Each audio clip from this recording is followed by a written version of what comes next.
is the Constitutional Court judgment in City of Tshwane, Metropolitan Municipality versus AfriForum. And it's 2016, volume 6 of the South African Law Reports, page 279. And as I said, Chair, the judgment of the Constitutional Court, and the relevant paragraph is paragraph 74.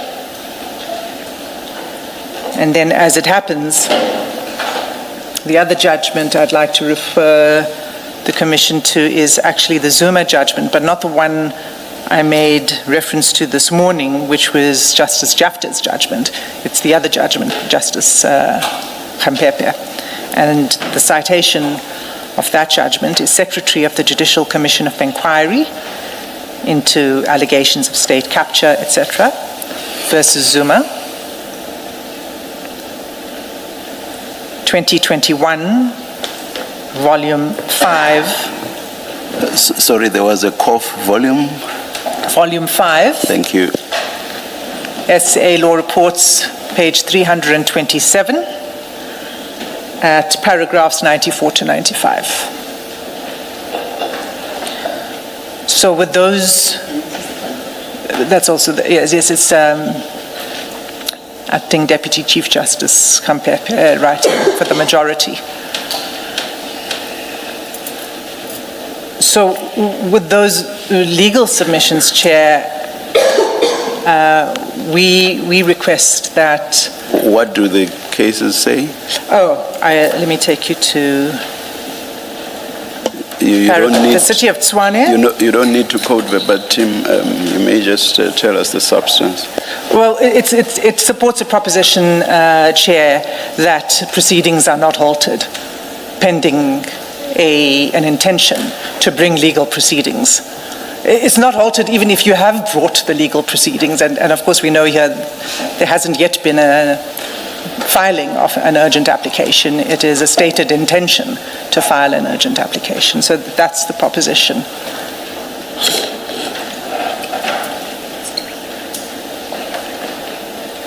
Well, let me just say, Chair, if I could just quote this one short aspect of the City of Tshwane judgment at paragraph 74. It reads as follows: it needs to be stated categorically that no aspect of our law requires of any entity or person to desist from implementing an apparently lawful decision simply because an application that might even be dismissed has been launched to hopefully stall that implementation. Any decision to that effect lacks a sound jurisprudential basis and is not part of our law. It is a restraining order itself, as opposed to the sheer hope or fear of one being granted, that can, in law, restrain. To suggest otherwise reduces the actual grant of an interdict to a superfluity. That's a paragraph to which I referred the Commission to, Chair. So with those submissions, we request that the application from the bar, as it were, for a postponement should be dismissed, and that we should be in a position now to proceed with the questioning of Mr. Madlanga as has been planned for some time.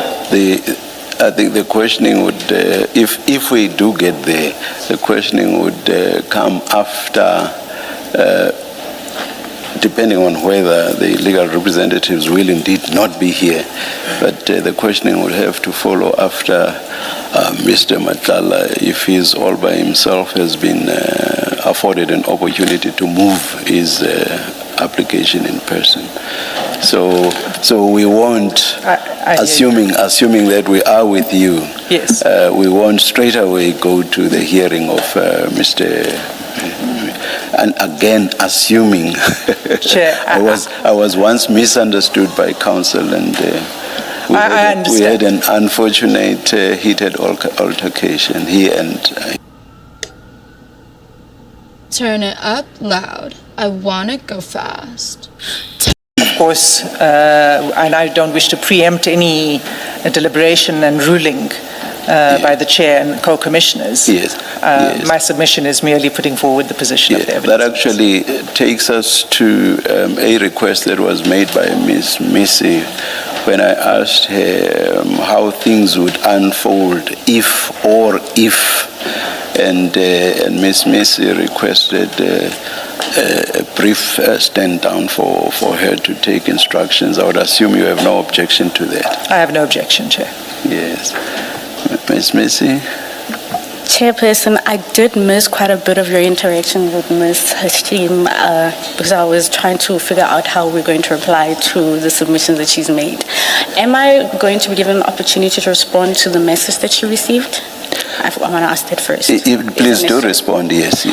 Firstly, Chair, the only thing that I will say is that those submissions were with regards to from Friday up until Sunday, the filing of our founding affidavit together with our consultation towards preparing a replying affidavit and the heads of arguments. It does not speak to any interaction prior to that.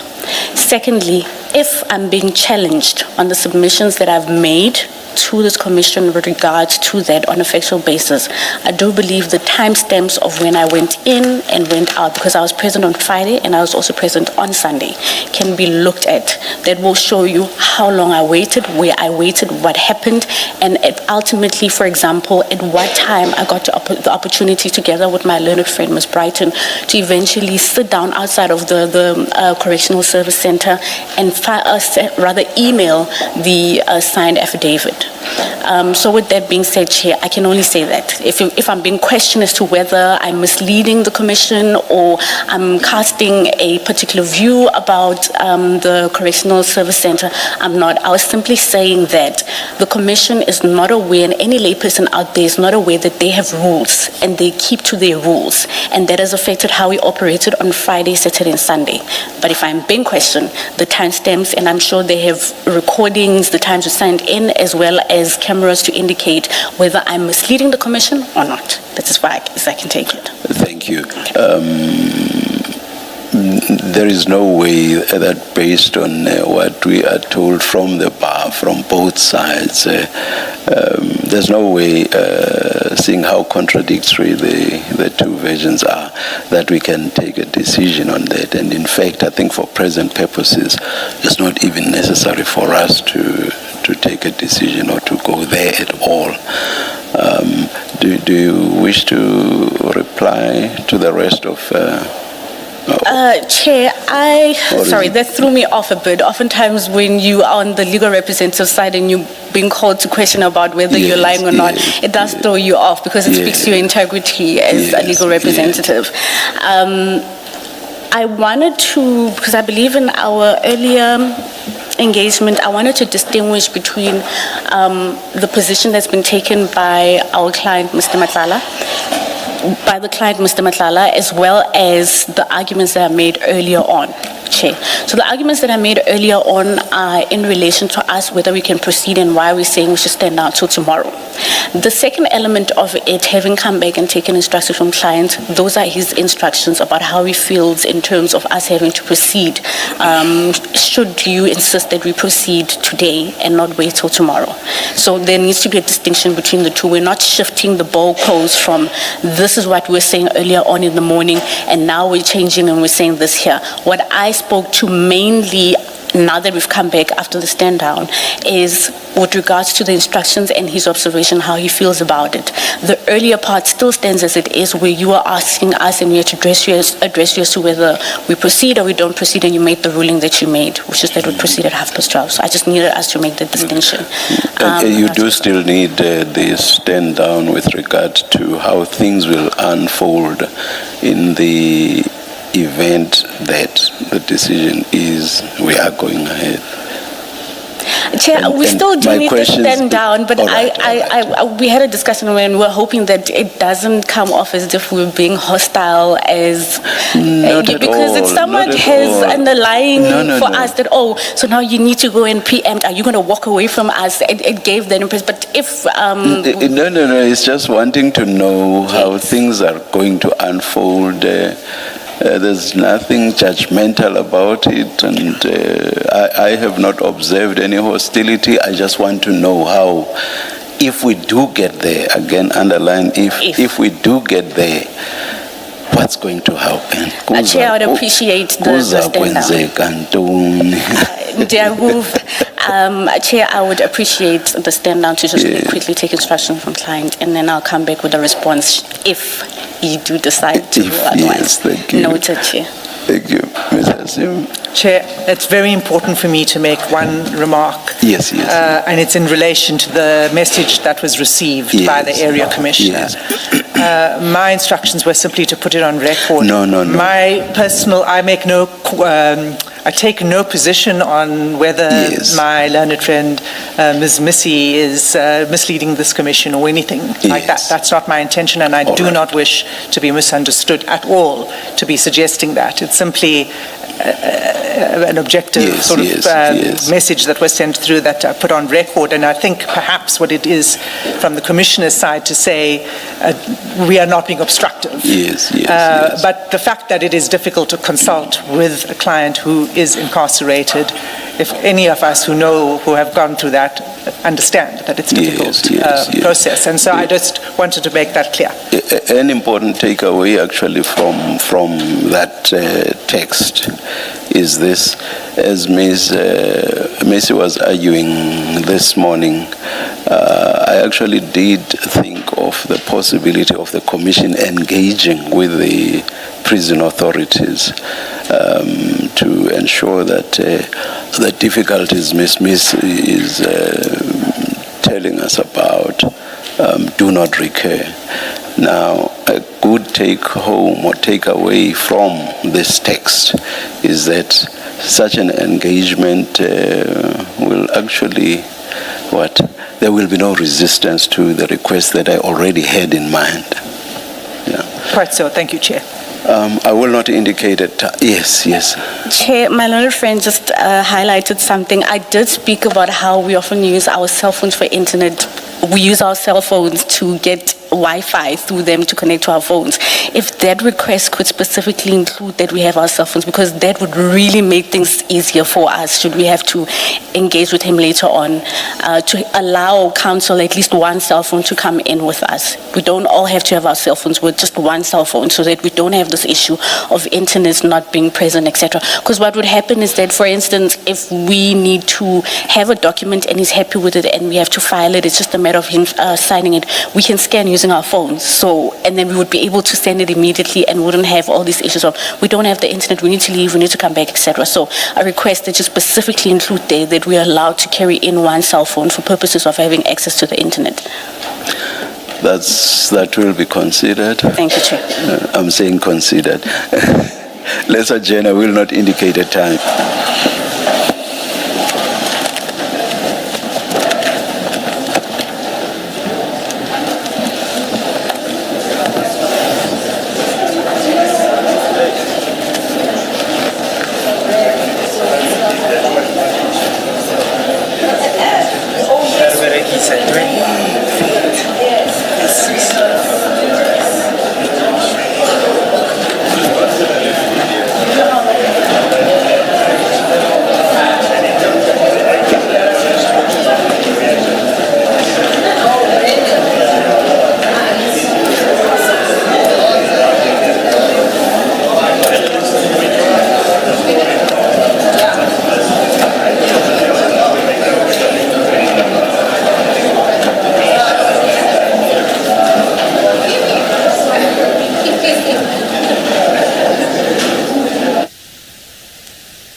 should just put it here. Don't tell me when you want to. Can we just use your phone?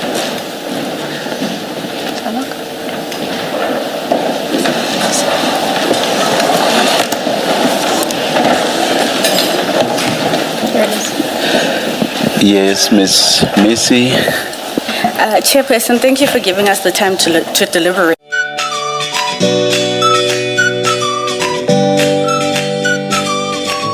Being that in a perfect world, we would anticipate that you would say, yes, I'm giving you the additional hours and I want those documents. And whether you're prepared or not, tomorrow proceeding. That's when we win and we get our kitty and we walk away. In the instance you rule that no, we are proceeding, our options would be to go off record as his counsel, and he would be without representation, it implies. Given the fact that... Counsel only or counsel and attorneys? Counsel and attorneys. So, or you will no longer be representing him? That's correct. Yes, yes. So that would be the hypothetical scenario that we'd find ourselves in if you decide that you're not willing to give us the additional time to come through prepare tomorrow. Again, I do want to stress the undertaking that we're making, which is that should you decide to rule to give us the additional time, whether Ms. van der Heerwe is here or not, we will be proceeding to argue. Whether you have received the papers or not from us, we will proceed to argue orally with or without the papers. You say when? Tomorrow morning. Tomorrow. Should you decide to rule in our favor that we should go home and come back tomorrow prepared.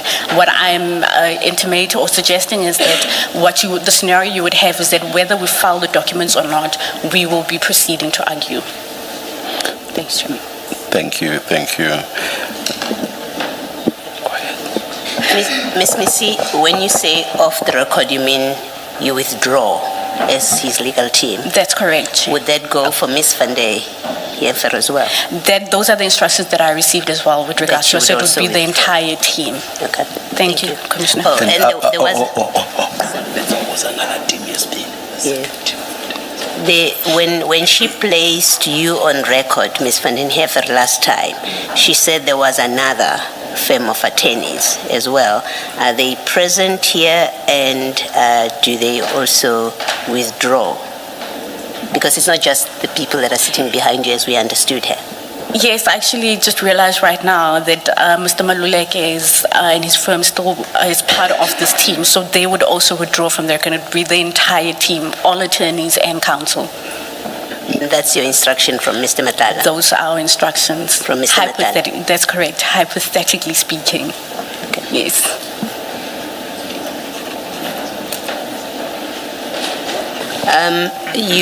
Mr. Madlanga is not with you. Has there been a discussion with him? Because it's important that we don't end up with a situation where if this eventuality that you're contemplating happens, that we don't end up with a situation where he comes to the commission and said, I never put myself off record. The team that was here on Monday were not speaking for me, and I hadn't spoken to Mr. Madlanga. So I think it's very important that we are clear about that. I'm glad that you raised it, because that could potentially happen, hypothetically speaking. And with that being said, because these are instructions and engagements that we had with Mr. Madlanga, and Mr. Madlanga is not here in person, I suppose then, in fairness to him, he has not commented on that element. These are just instructions that the entire team would be off record. But I suppose in that instance would have to engage with him and consider his stance should we find ourselves in that position. I suppose there won't be a need for us to stand on further until we've had a ruling. It just gives an idea of where we potentially would be. And if that is the case, we'll engage him and inform the Commission of his position.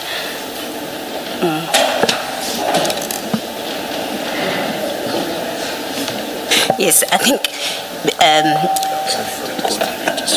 Ms. Missy, this eventuality that you're contemplating, I think it's very important that we all are clear what it is you're saying. You are using language of off the record. My experience is counsel say, I'm withdrawing. I'm no longer on brief. I'm not counsel on brief in this matter, and I'm withdrawing because for their personal reasons or because that's the instruction from the client. So just so that there's no confusion, can we clearly understand you? You are saying in the event you do not get, I'm going to say your way, because that's what it is. If you don't get your way, or Mr. Matala's way, you are saying to us your instruction from Mr. Matala is that the entire legal team, and I'm happy to leave aside Mr. Maluleke for now, you're saying your instruction is that the entire legal team, counsel and attorneys, including Mrs. van den Hefer, you withdraw as counsel. That's correct, Commissioner. That's you. correct.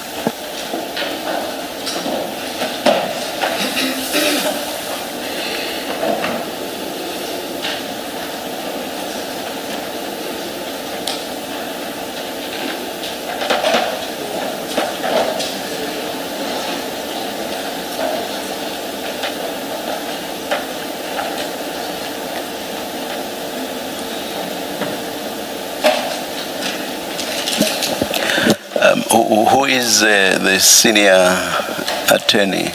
This is something that that's so crucial that I think we should hear from the attorneys directly. Who is the senior of the attorneys? And That would be Mr. Baloyi. Please come to the microphone and.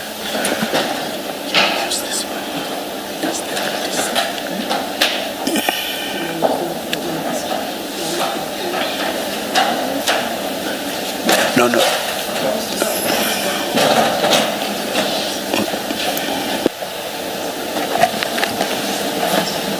Please state your name for the record Thank you, Commissioner. and your firm. Yes, it's Mr. Baloyi with initial N from Baloyi Attorneys in Pretoria.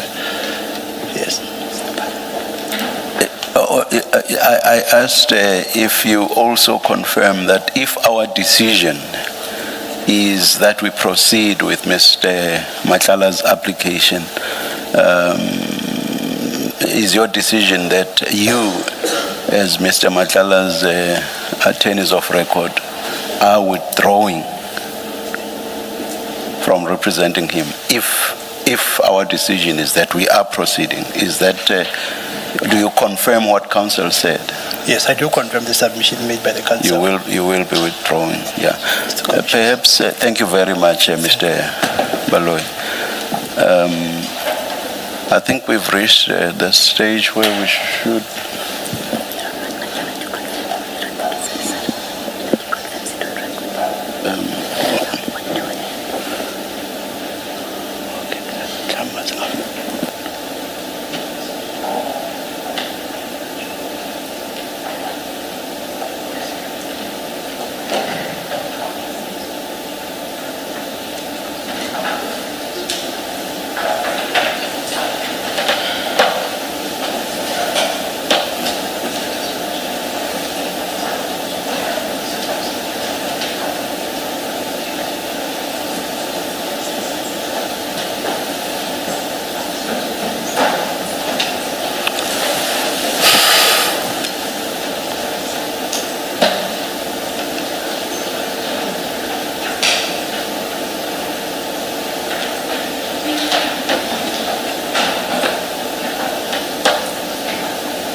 Ms. Asim, I'm not sure that you would want to say something, but perhaps because this is not really your decision, if haven't we reached a stage where we should just indicate what we think?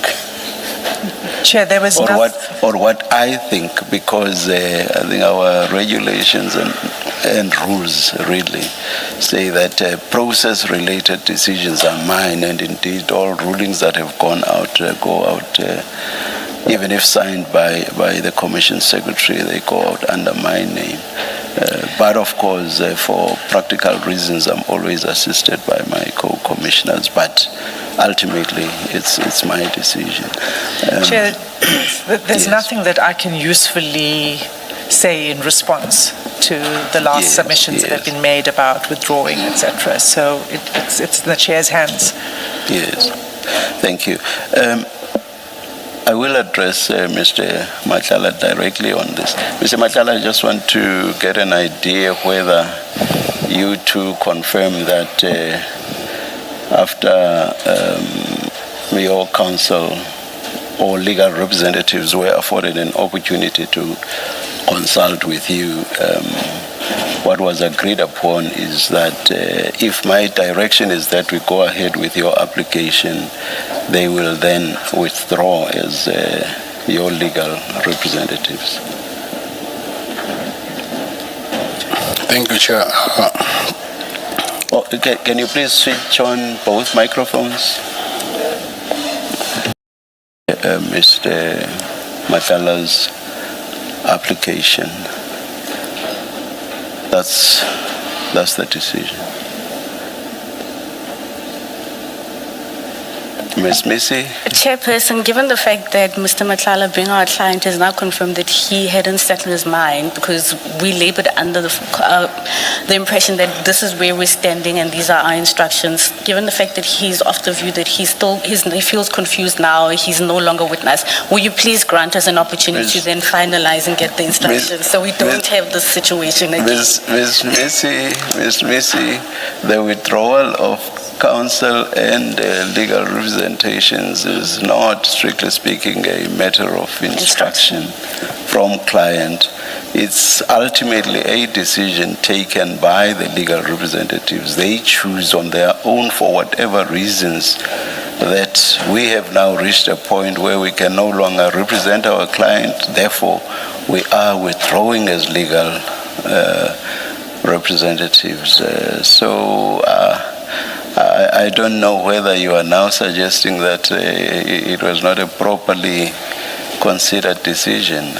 I'm not pushing you to withdraw if you've suddenly become ambivalent about it. Chair, remember we were operating under hypothetical instances. Now that we know definitively what your position is, I do believe that we ought to be given an opportunity to finalize if really we're sticking to that position of walking away or not. As you've noted, that perhaps we might feel a bit ambivalent and would feel we want to continue. That's what we're simply requesting, Chair. Ms. Missy, what's happening now is deeply problematic. I asked you directly, is it your instructions from Mr. Madlanga? You said yes. That's deeply problematic. Whatever stand down you get to go and consult with him, I would like you to end on that note from me. It's deeply problematic what's just happened now, and I hope you find a way to address it. Because what it suggests and represents is what you said in response to my direct questions, is that is not the true position given what Mr. Madlanga is saying now. If you come back to say it was a misunderstanding in whatever form, that I'm prepared to grant you that, but it is deeply problematic that you have put firmly, those are your instructions from your client. And now you say, well, maybe we need to go and discuss. I want you to understand my concern about it. If I may, Commissioner, I do understand your concern about it, and that's the reason why I specifically have asked if the chairperson of the commissioners could let us stand down, because I was laboring under the fact that those are our instructions. Now that he has intimated that he does not feel that he's on the same page with us and he does not understand, that implies that there's been a misunderstanding.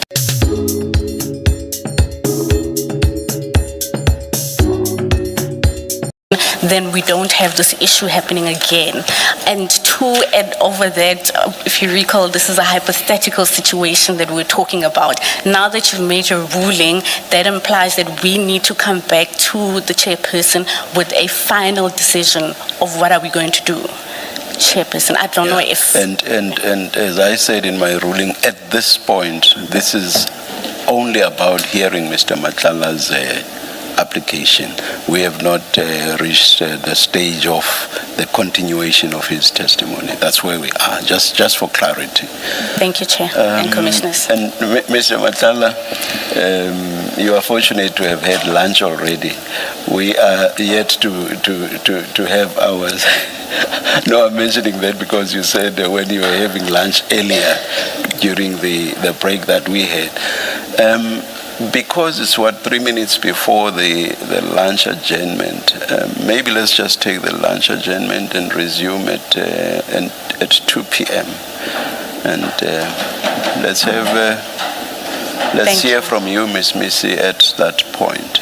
Thank you, Chair. And I hope everything will have been clarified, and that one way or the other will then hear Mr. Matlala's application, whether you continue to represent him or whether he is moving it in person. Let's adjourn and resume at 2 p.m.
Thanks, everyone. See you next week. Okay, ClickUp. What did I just agree to in that meeting?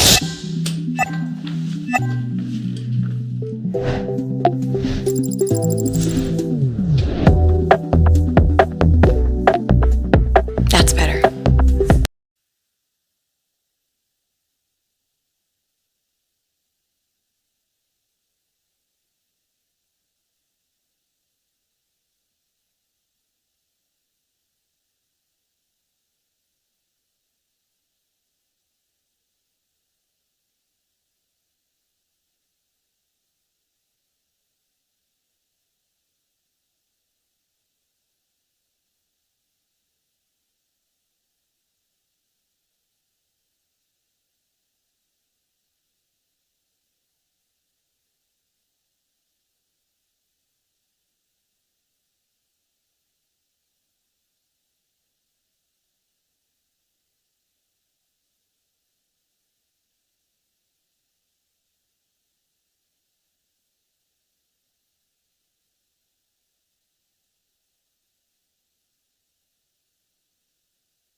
I've ever had with Suno Studio 2.0. Try today.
Click on the Create Image icon and choose an AI model to generate an image.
We're about to resume. It is 13:59.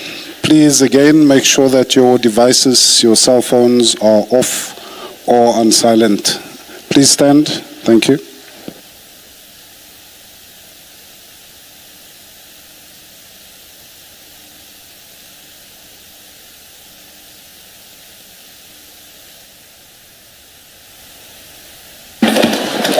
Ms. Missy.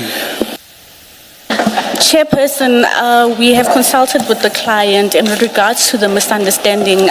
He would like to address the commission about the misunderstanding relating to the issue of the hypothetical scenario and the instructions that he has given us. May he be granted the opportunity to do so? Thank you. Yes, Ms. Madlanga. Yes, thank you, Chair. Chair, I was of the view that the question that you raised to me was a final question that I'm terminating my mandate to my legal counsel, and hence before that I explained that we explored 3 scenarios. Please switch on your second mic, please. I'm sorry about that. No problem. Yes, I'm saying it's a huge understanding because my counsel was raising the scenario as hypothetical, and then it was not a final thing. So I was of the view that your question was, am I terminating my mandate to my legal counsel? And then hence I said I was in the dark. But obviously it was a very huge misunderstanding, so I wanted to clarify that. Now that this is no longer hypothetical and I've made a ruling. What's the position now? Do I hear you, Ms. Missy, or do I hear Mr. Madlanga? Chair, you can hear me on that. Chairperson, we've deliberated with Mr. Madlanga, and he has requested that we remain on brief as his counsel and other attorneys of record. The position that we found ourselves in with the legal advice, given the circumstances that we face, which is one that Ms. van der Heever, as you correctly pointed out, has been preparing on these points for as long as she's appeared here. And we've come in at a later stage and are not properly prepared to argue these points, and he's not comfortable with it either. His suggestion was that we could proceed with the hearing as is, and then he reserves his right to claim privilege as and when the questions are posed to him, and if necessary would then advance arguments before the commission. And what should we consider the status of the application to be? I'm happy for us to go along those lines. But what is the status as a matter of law? What is the status of the application then? I'm not pushing you to. It sounds like yes, it's actually a practical. Maybe let's just go ahead then with the evidence. That's what Ms. Missy says. Thank you, Chair. And as the answering affidavit of the evidence leaders and written submissions say, it's still open to Mr. Madlanga to raise privilege. Nothing stops him from doing so. And I also understood you to be saying exactly that, Ms. Missy. Chairperson, those are our instructions from him, that he still reserves his right as and when you ask the questions that he raises the privilege against lawful incrimination. I do have one point that I received, we received instructions about earlier this morning after considering the last affidavit that we received. I don't know if it could be granted an opportunity to address it before we proceed, because we do deem it pertinent that it's addressed, and you can give us. What's that issue? The issue regarding the affidavit that was deposed to by Mr. Dlamini, the senior investigator. Let's just proceed with the testimony, unless Ms. Sillo is proposing to start with that. Let's just proceed and avoid that affidavit because a lot of time has been wasted already. It has, Chair, and I definitely am not starting with that affidavit. Yes. And I think I'm looking at the time. Chances are that we are unlikely to get to the affidavit today, just to put it out there. But I see Ms. Hassim wants to say something. Oh, and yes, Mr. And I forgot to say, and you are excused. But let me hear you. I'm afraid I'm not excused because I'm responsible for this witness as well. It really is to just close the loop, Chair, on the application that was brought. That to say that the commissioners have the written submissions of the evidence leaders, and just for the sake of the record and for everyone to understand what the meaning of it is, we obviously do not take issue with Mr. Madlanga's right to assert his Section 3(4) privilege against self-incrimination. What the problem was with the way in which they brought the application was asking for a blanket immunity from whole swathes of parts of the evidence, which would have undermined this commission significantly. So on that understanding, Mr. Madlanga is free to assert his right himself when and as he wishes, and the chair will make a ruling on it at the right point. Thank you. Thank you. If you are able to, Ms. Sillo, maybe just try to avoid the issue of that affidavit for the rest of the day, but only if it's practical for you to. No, please, yeah. I confirm it is, Chair. Yes. I have a few issues to engage Mr. Madlanga on without having to touch on that affidavit. Thank you. I just need to confirm, and good afternoon, Mr. Madlanga. Mr. Madlanga should have next to him at least 3 boxes of files. Is that the case? Yes, I do. You do. Chair, now, I haven't had a 2-minute stand down for my projector to come sit by me, but we shall make the best of a bad situation. Let them just walk across or not. Okay, if she may, I would appreciate that. The laptop is connected. I was trying to avoid another adjournment. I guess we are forced to. We'll hear from you. Let's adjourn. 2 minutes. Thank you, Chair.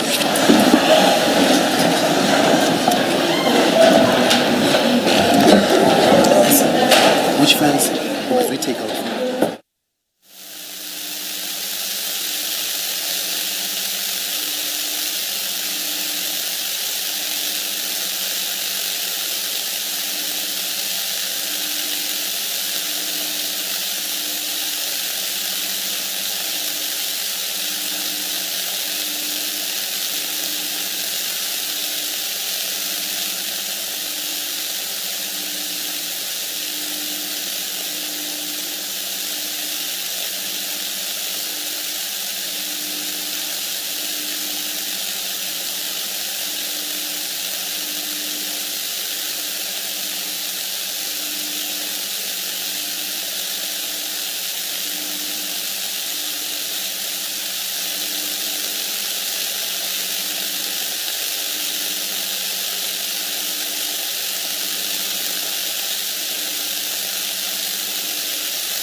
1, 2.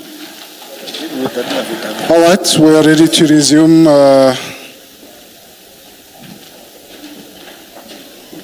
Seemingly not. Just 1 second.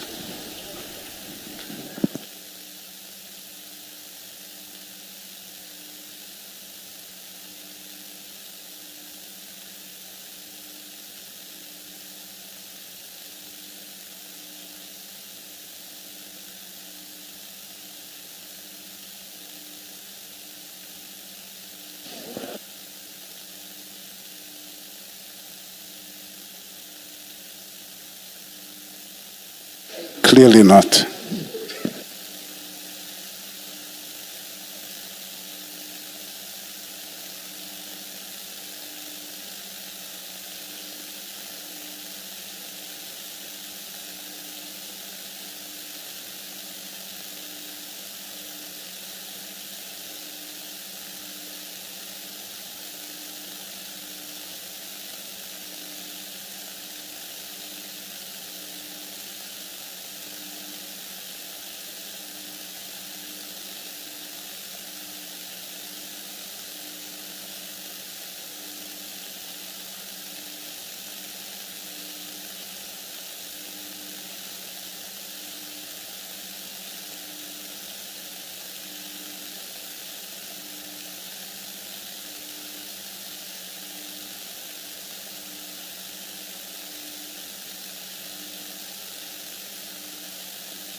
All right, it looks like we've got a green light. Let's proceed. Cell phones off, please. Thank you.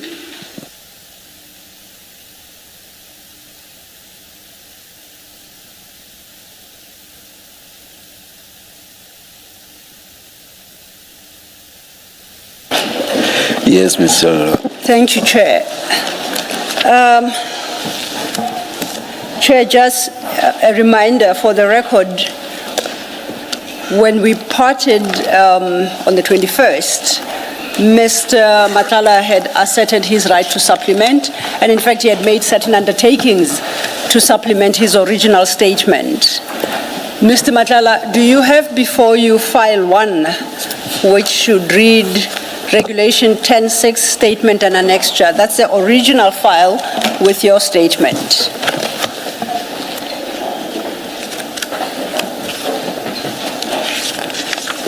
Can I please check?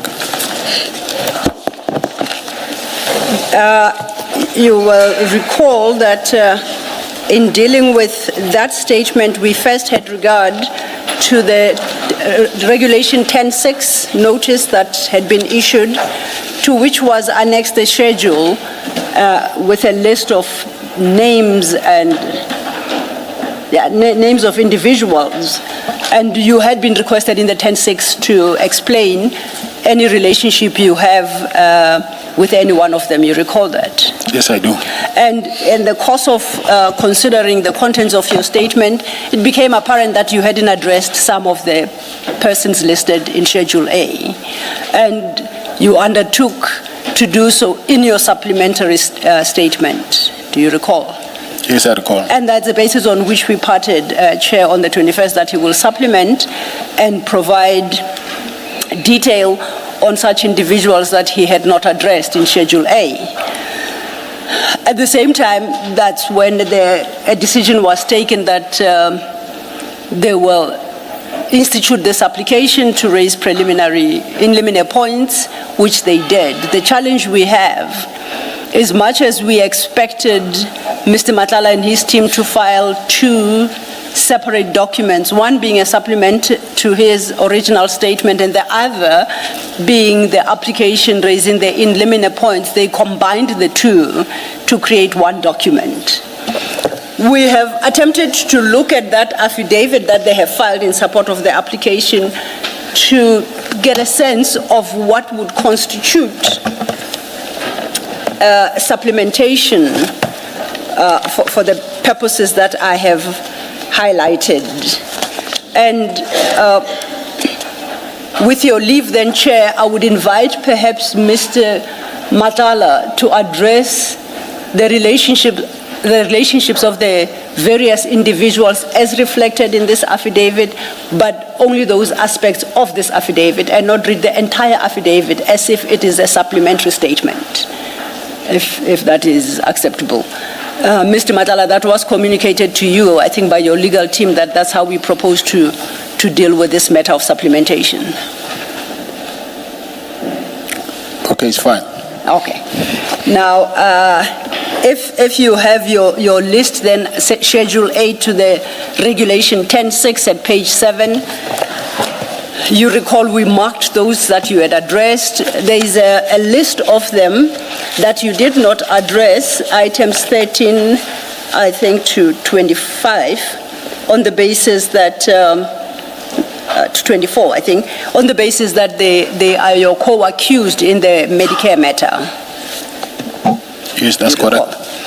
So then, if you look at your affidavit in support of this application brought on your behalf, that would be in the second file, and that file would be marked application for immunity, supplementary affidavit. Do you have it close by? Yes, I have it. When I cast my eye on that, I see that up until page 10, you deal with, page 12, you deal generally with the basis on which you move this application and you are setting off your constitutional rights. You address for the first time at page 13 the issue of EMPD. And you recall that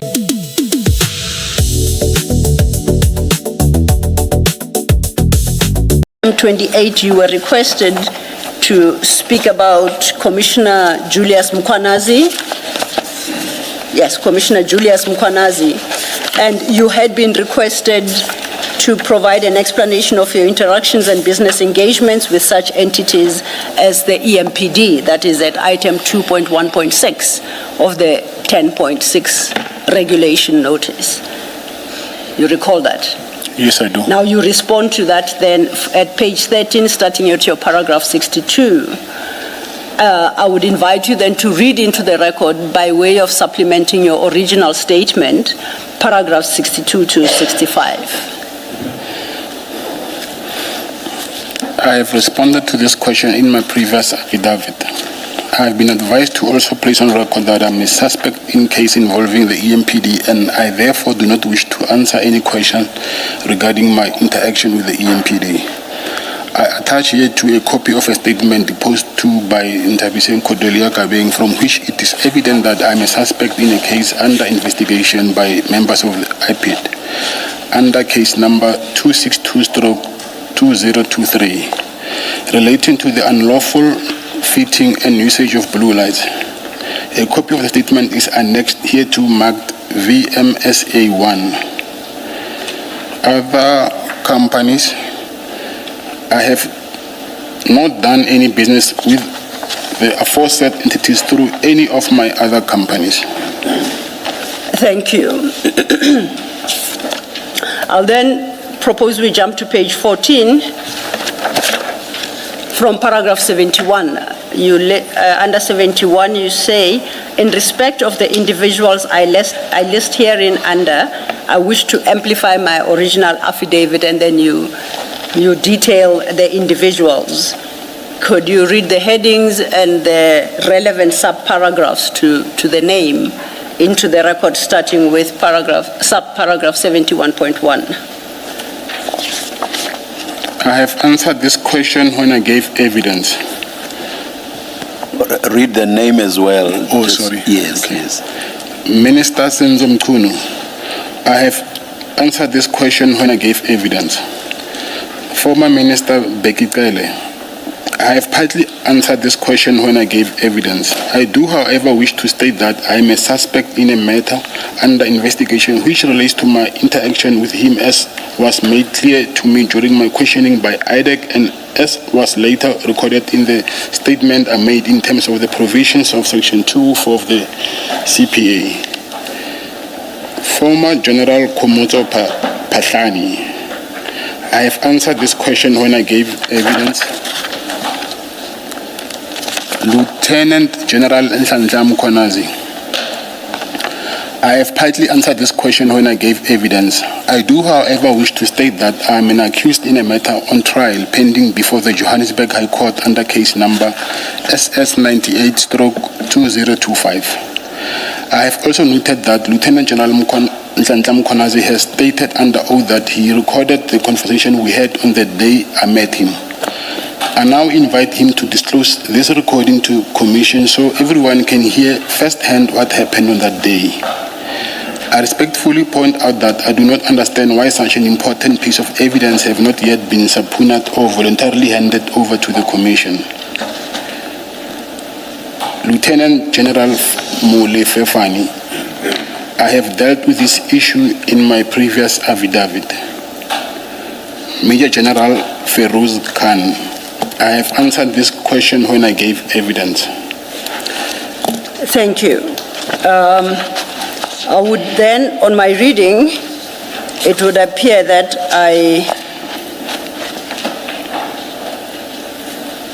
we should take it from paragraph 72, because you are responding directly to the paragraphs in the subpoena. You start with paragraph 2.3.2, and just to quickly remind you, that had required you to speak of your involvement in the incident of delivery of impalas to General Sibiya and any other forms of gratification given to General Sibiya. You deal with that at paragraph 72? 72 and up to 74. Thank you. I'm a suspect in a matter under investigation which relates to my interaction with him, as was made clear to me during my questioning by IDEC and as was later recorded in the statement I made in terms of the provisions of Section 204 of the CPA. One of the matters related inter alia directly to the issue of the imbalance. Another of the matters relates to payments of gratification.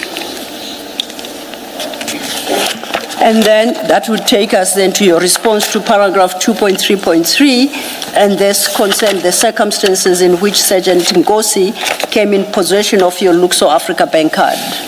You deal with that at paragraph 75. Luxor is a co-accused of mine in the Medicare matter, and therefore I cannot comment and or provide any evidence relating to that matter. I therefore exercise my constitutional right not to answer any questions regarding the said matter, as same will violate my constitutional fair trial rights under Section 35, including my right to silence. And proceeding then to your paragraph 76 to 78 in response to paragraph 2.3.4 of the Regulation 10.6 notice, which required you to speak of your involvement in the loan or funding agreement entered into with Mr. Sulem Karim on or about June 2024.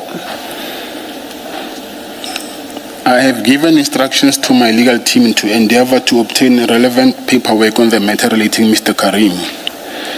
At the time of signing this affidavit, they had not yet obtained anything, and I thus observe my right to supplement this affidavit regarding this aspect. notwithstanding a thorough search of the records in my possession, I was unable to obtain any documents relevant to the question under reply. Thank you for that. That will then bring us to a response to paragraph 2.3.5 of the Regulation 10.6 notice, which had asked you to comment on your appearance at the ad hoc committee and whether you were ever induced, threatened, or influenced to give false evidence, including the details of who induced or threatened you to give false testimony, when, how, and for what purpose. You deal with that from paragraph 79 to 83 at page 17, if you could read those into the record. May I just quickly raise something, Mr. Matlala? It relates to paragraph 77, saying that you thus observe your right to supplement this affidavit regarding the aspect you are dealing with there. I'm not altogether sure that it's a matter of right for you to supplement. Perhaps this is a legal question which maybe Ms. Missy should respond to. And I've seen this point being made a good few times in this affidavit.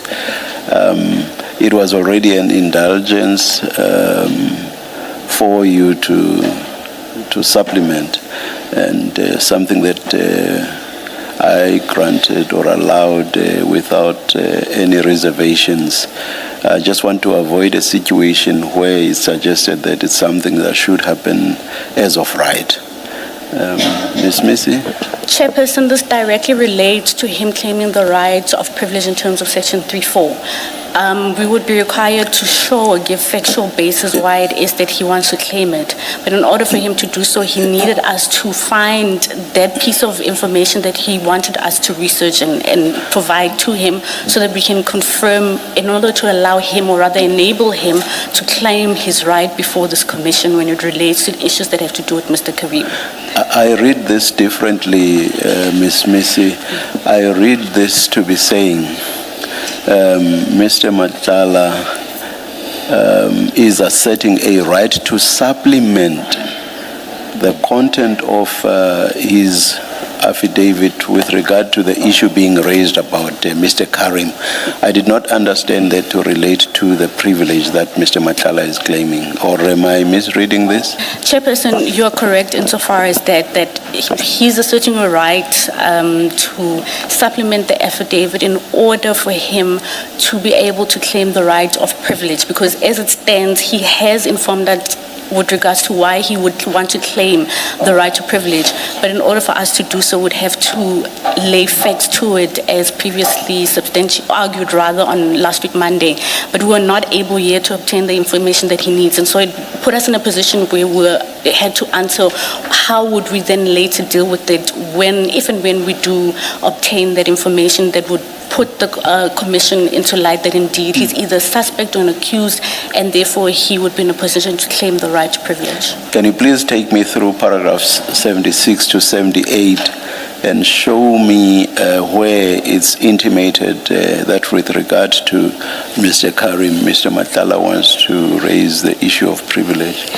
Again, I repeat, I'm probably misreading or misunderstanding. Chairperson, I agree with you that it doesn't categorically say so. I'm simply explaining why it is that he was asserting that right with regards to claiming... I guess my point is, where do you get that? Where do you get what you are saying? Because I do not see it in paragraphs 76 to 78.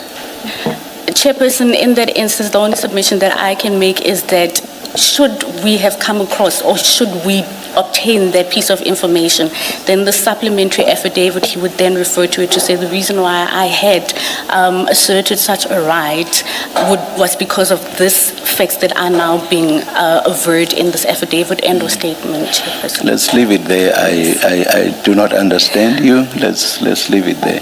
Mr. Matlala, do you want Ms. Sillo to repeat a question, or are you in a position to go ahead and respond? No, it's okay. I can go ahead. Thank you. Chair, before we do, I think perhaps in fairness to Mr. Matlala, we should consider the contents of his paragraph 17 in the original statement. regarding this loan and the loan agreement. And in that paragraph, he states, I'm of the view that I may incriminate myself by answering questions related to this loan agreement, as I believe it forms part of the Medicare criminal matter which is pending.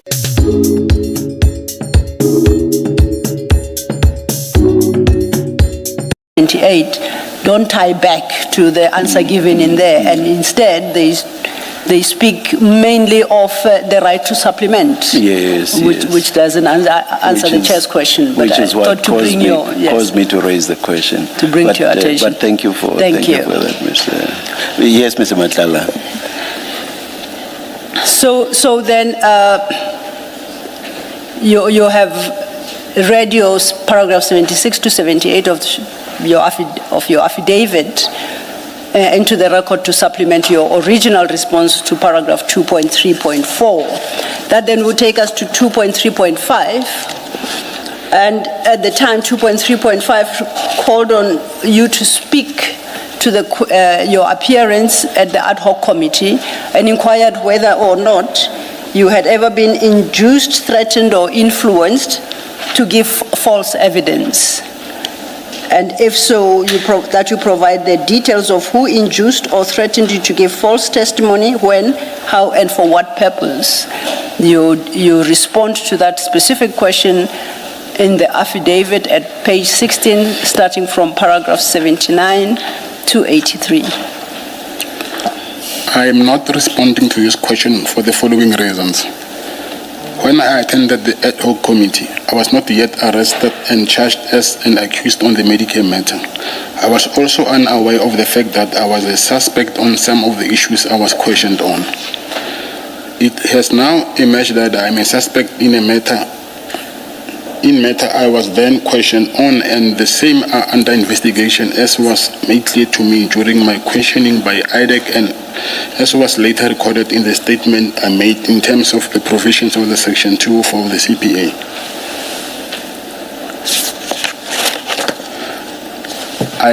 I therefore state categorically that I'm not prepared to answer any question I have previously answered on which I have now been charged or in which I am a suspect.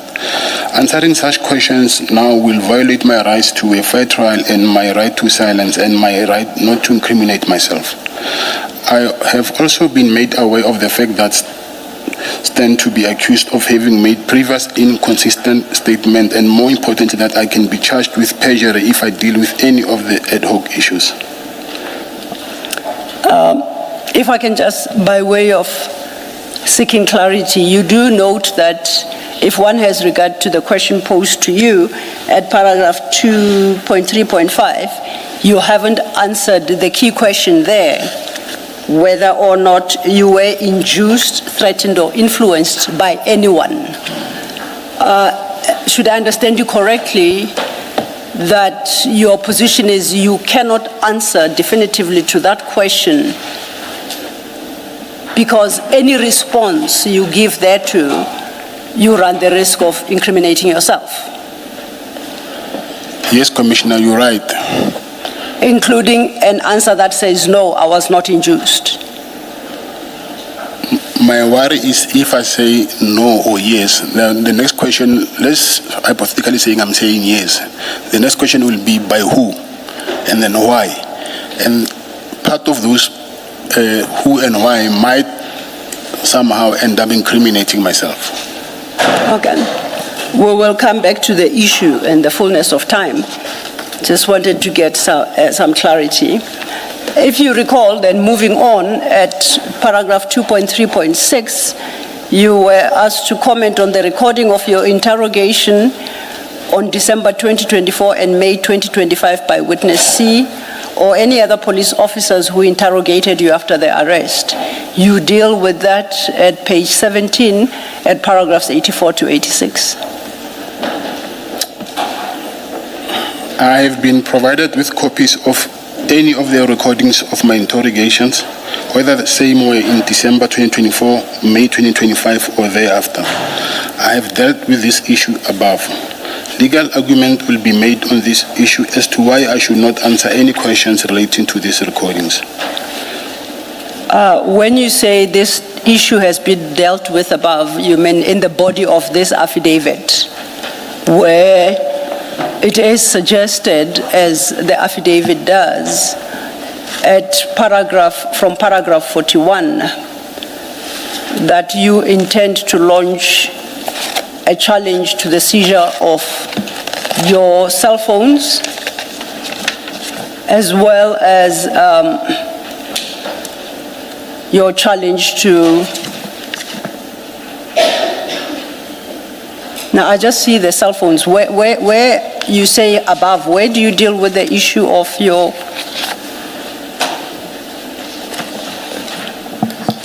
the recordings? Oh, you do please refer to page 9, paragraph 35. You stated, paragraph 35, I have learned as a result of information obtained from the Commission that the subs have obtained a number of statements from me in violation of my constitutional rights contained in section 35. And then you reference certain recordings. Is that what you mean? Yes. So, if then I reread your paragraphs 84 to 85. Maybe, Mr. Law. Yes. The paragraph 35 is about statements, but if you go back, paragraph 32 and 33, that's where he speaks of recordings. So he distinguishes, Mr. Matala distinguishes recordings and statements. Yes, at 32 he says, I only learned later that the interrogation of me and my responses were electronically recorded at the time. Yes. Do you see where Commissioner Baloyi is directing you to? Paragraph 32. Paragraph 32 of the same document we are looking at page 8. And you say this recording and a transcript thereof was made available to my legal team after it was requested from the Commission. So I'm saying, regard being heard to what you state at paragraphs 32 to 36, that's the basis on which you say you've dealt with the issue above at paragraph 85, and that legal argument will be made on the issue as to why I should not answer any questions relating to these recordings. You state that at your paragraph 86. Yes.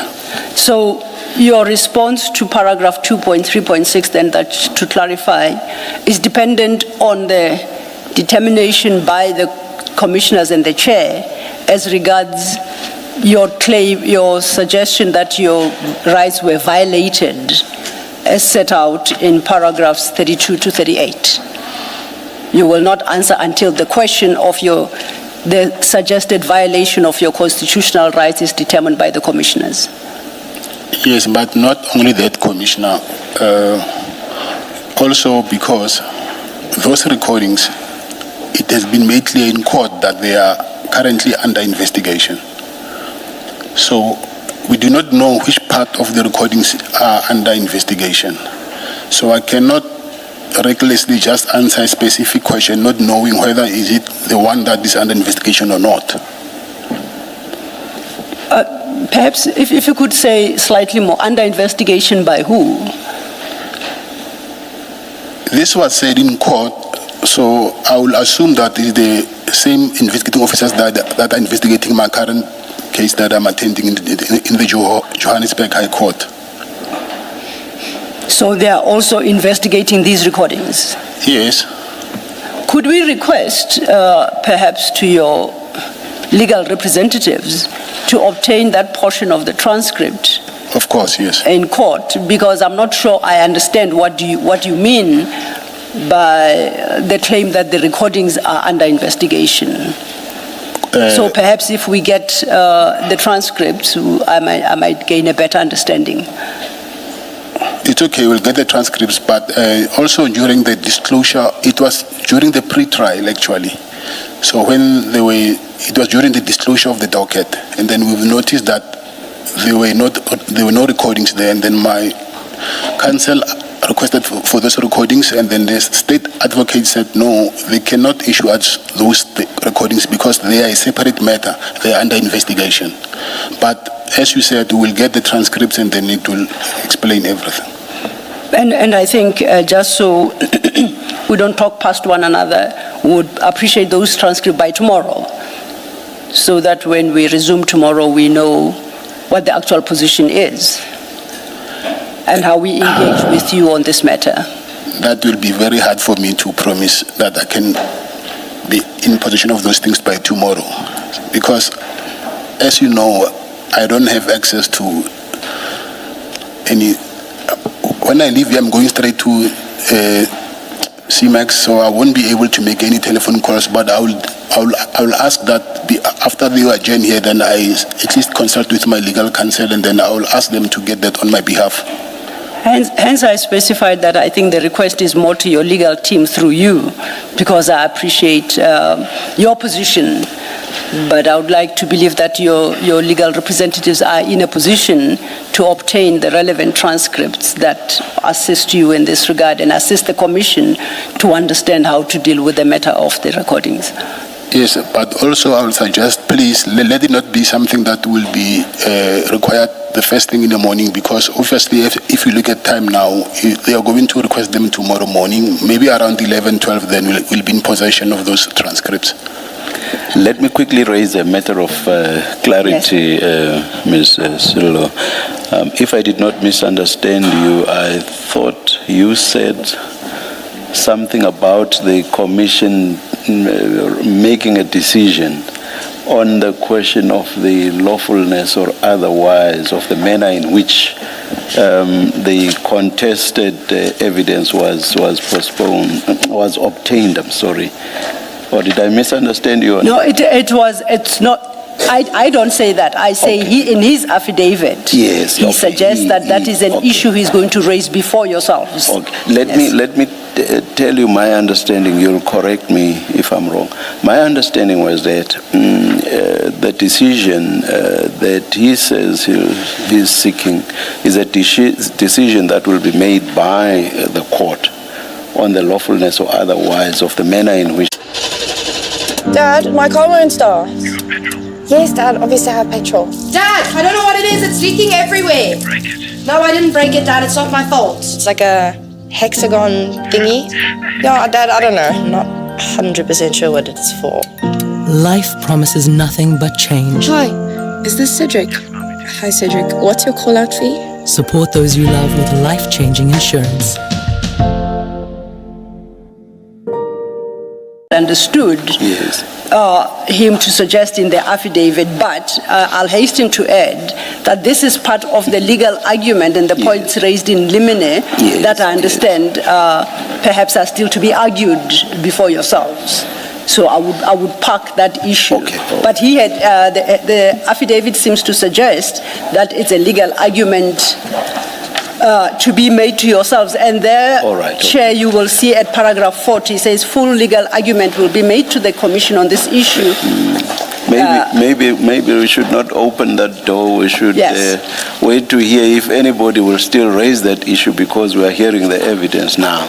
Indeed, so maybe who knows? Maybe nobody will go back to that now that we are hearing the evidence. And Miss Missy said what will be raised will be the question of the privilege. And what I sought to establish here is the basis, because it's not articulated in the papers. And that's when Mr. Matala raises the question of the recordings being under investigation. So that's what I was trying to tease out, to understand who's investigating and where he learnt that from. All right. Yes, Ms. Missy. If I may, Chairperson, we wanted to address the issue with regards to the practicality of getting those transcripts. Because what would happen is that the attorneys would have to put in a request from the transcribers, as I'm instructed, to obtain that recording from the courts. I forgot what the title is to the individual who does the recordings, and then obtain it, at which point would then get access to it. So to say that we'd have it by 12 o'clock tomorrow, perhaps it would be overambitious of us to assume that it's even practically possible. And if we make that undertaking, then it comes back and it may seem as if we're trying to frustrate the process, but practically it doesn't seem possible that we'd have it tomorrow.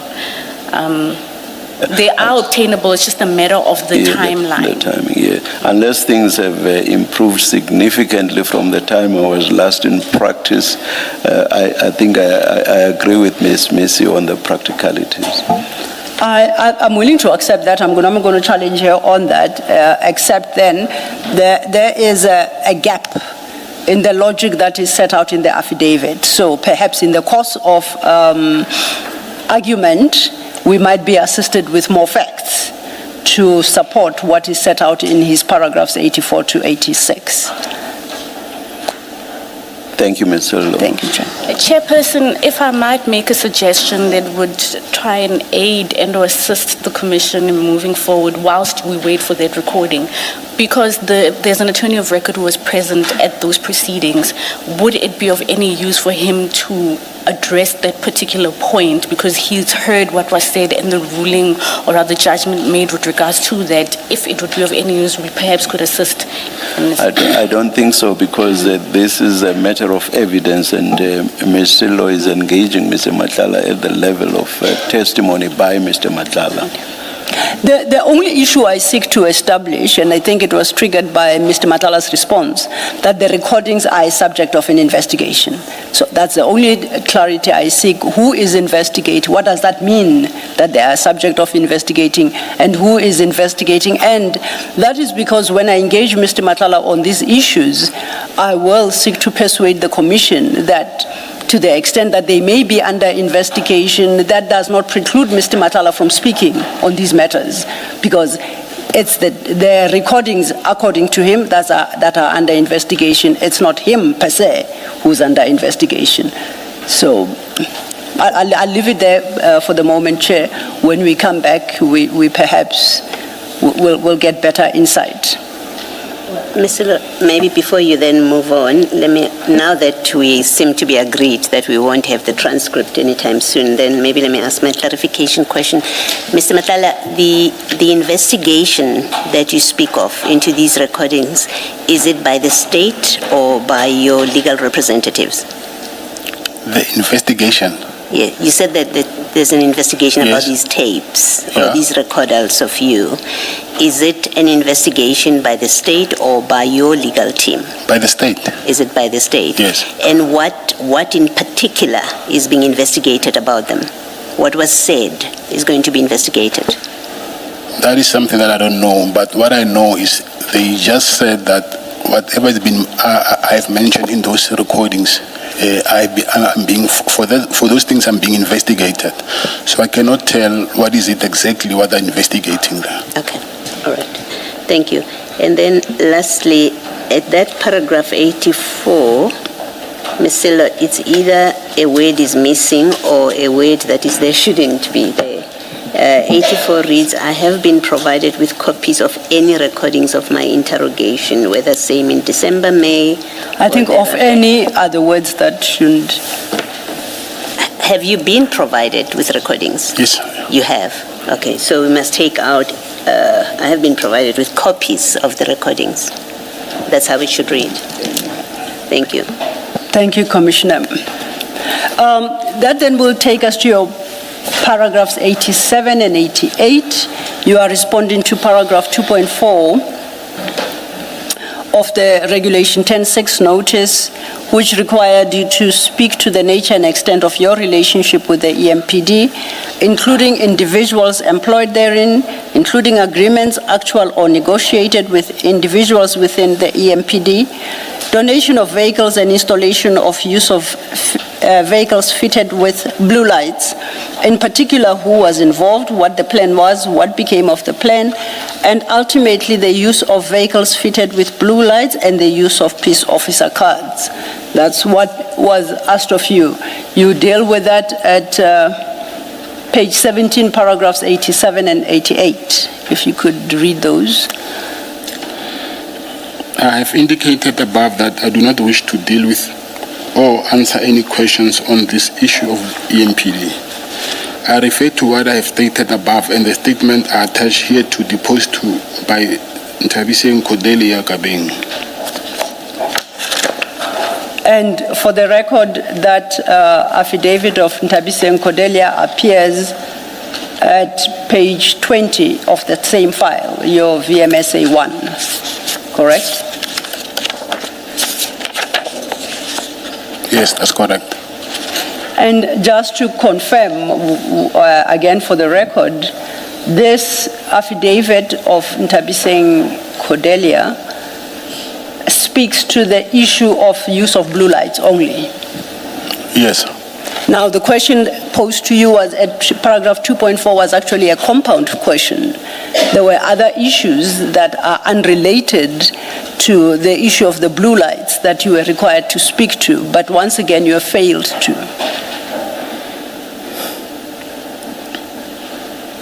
Can I comment on that? Yes, please.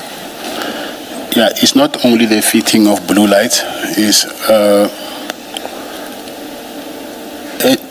any involvement with the EMPD, because I said before last week Monday, maybe that's why it's not on this affidavit, that there are people who are currently facing criminal charges for not only the blue lights, it's peace officer cards and blue lights, and I think the donation. And as a result, also my name has been mentioned there. I heard the spokesperson of SAPS mentioning my name there. So, in regard to these other matters, are you suggesting you are an accused or a suspect because you had your name mentioned? Are you able to clarify? Not an accused. I will say a suspect or a person of interest. And as a matter of interest, in all these other cases besides the blue lights, which you have explained why you can't address, why do you consider yourself a suspect?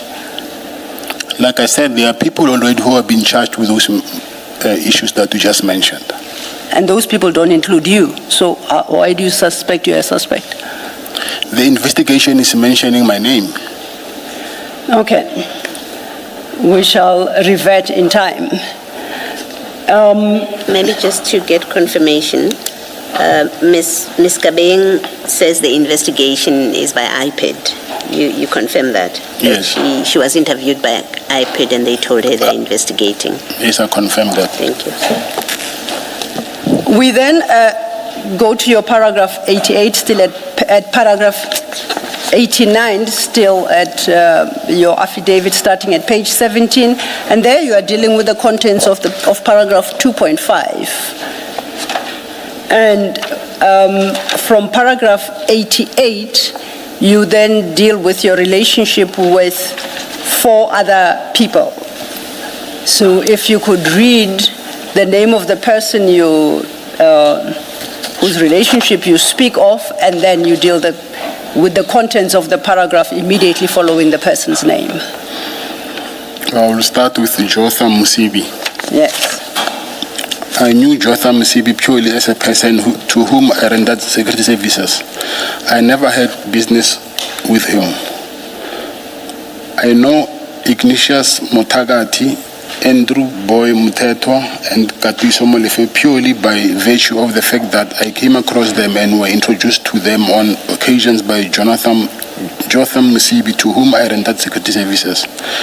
I never had any business dealings with them. I never sat around talking to them. I do not know any about their personal life or the business they are involved in. Now, before you deal with the next person, at 89, you say you knew Mr. Msibi purely as a person to whom you rendered security services. I never had business with him. What do you mean by that last line, that you never had any business with him or businesses? I will say I never had I attempted, yes, to do business with him, but it never met. Click on the Create Image icon and choose an AI model to generate an image. Select an aspect ratio for the image you want to generate. Add a descriptive text prompt in the prompt window. Click Generate. Each time you click Generate, a new image or set of images is placed in the document. Click the Remix Image icon to modify any of his business dealings? No. Okay.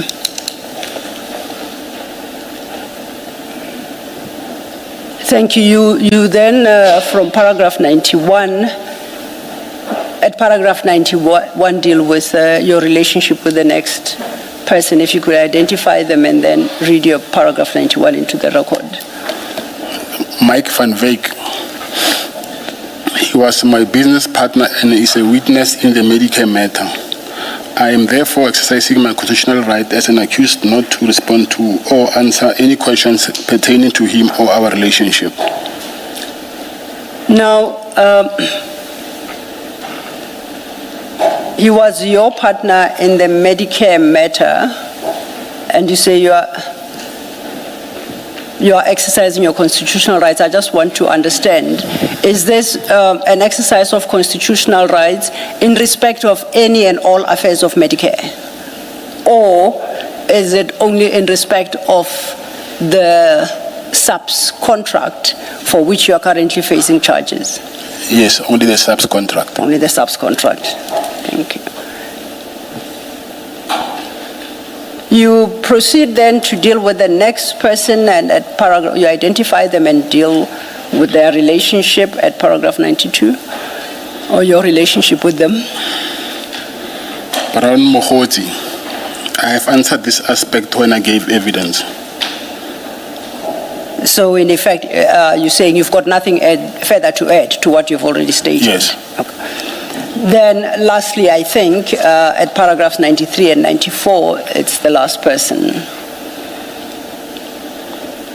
Angwani Mogen Maumela and Suleiman Karim.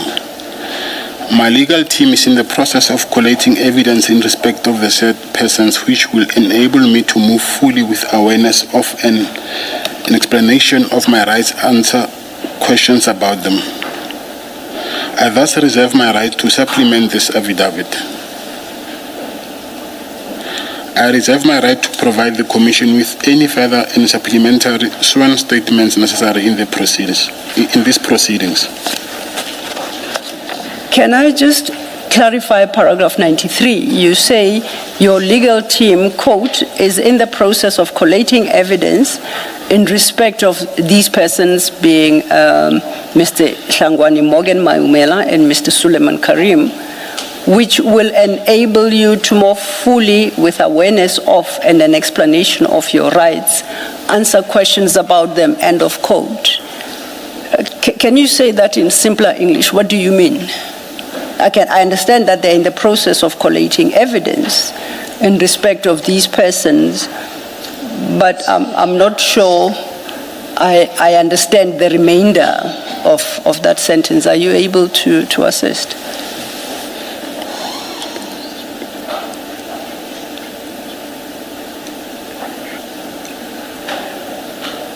What do you mean that the evidence that they are collating will enable you to more fully, with awareness of and explanation of your rights, answer questions about them? I think this is a typing error. Okay, so I'm not that bad. Let's try and correct it. What did you wish to express? Documents that will support that I do not wish to answer these questions because of self-incrimination. This morning I have managed to get a document that I already supplied to my legal counsel.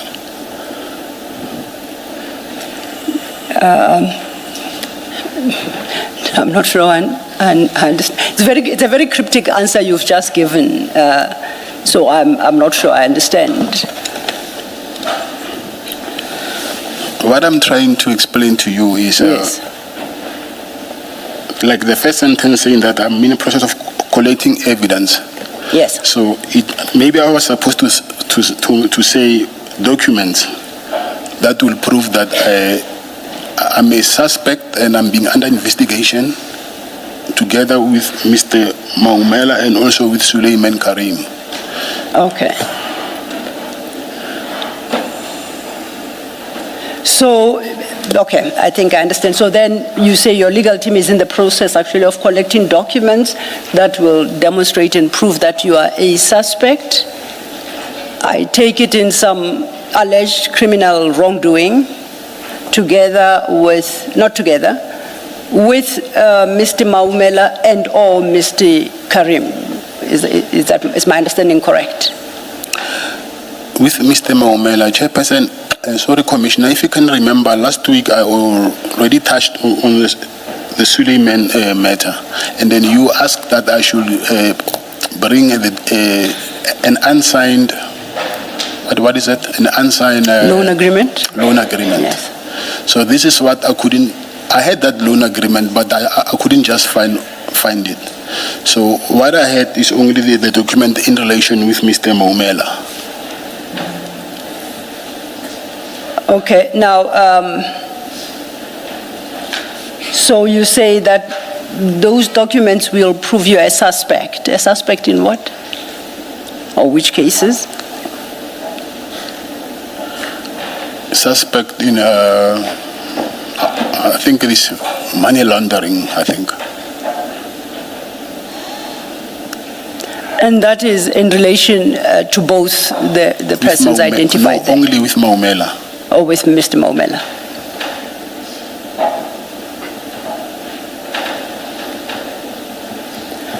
And when can we expect these documents to be submitted, because they're with the Commission? They will advise on that because they are under investigation. I don't know. Or you just gave the documents to your Chairperson, if I may be allowed to address the Commission in relation to that. Yeah. We couldn't just take it off word that he says that he is a suspect, and we needed to confirm before he would be able to make such an allegation of vermin before the Commission. And so he had to look for the document, which unfortunately, as I stated, he was unable to give it to us, the team yesterday. This morning he did give us the document, and it places us in a position where we can give, or rather he can make that statement on affidavit that he is a suspect and would be claiming his rights to privilege in terms of section 3(4). Sorry. Would need to supplement, if I may. Would need to supplement his affidavit so that he's able to make those averments and give you the correct facts. So is it the intention of Mr. Matala and or his legal representatives to share the actual document that demonstrates he's a suspect? Ms. Missy?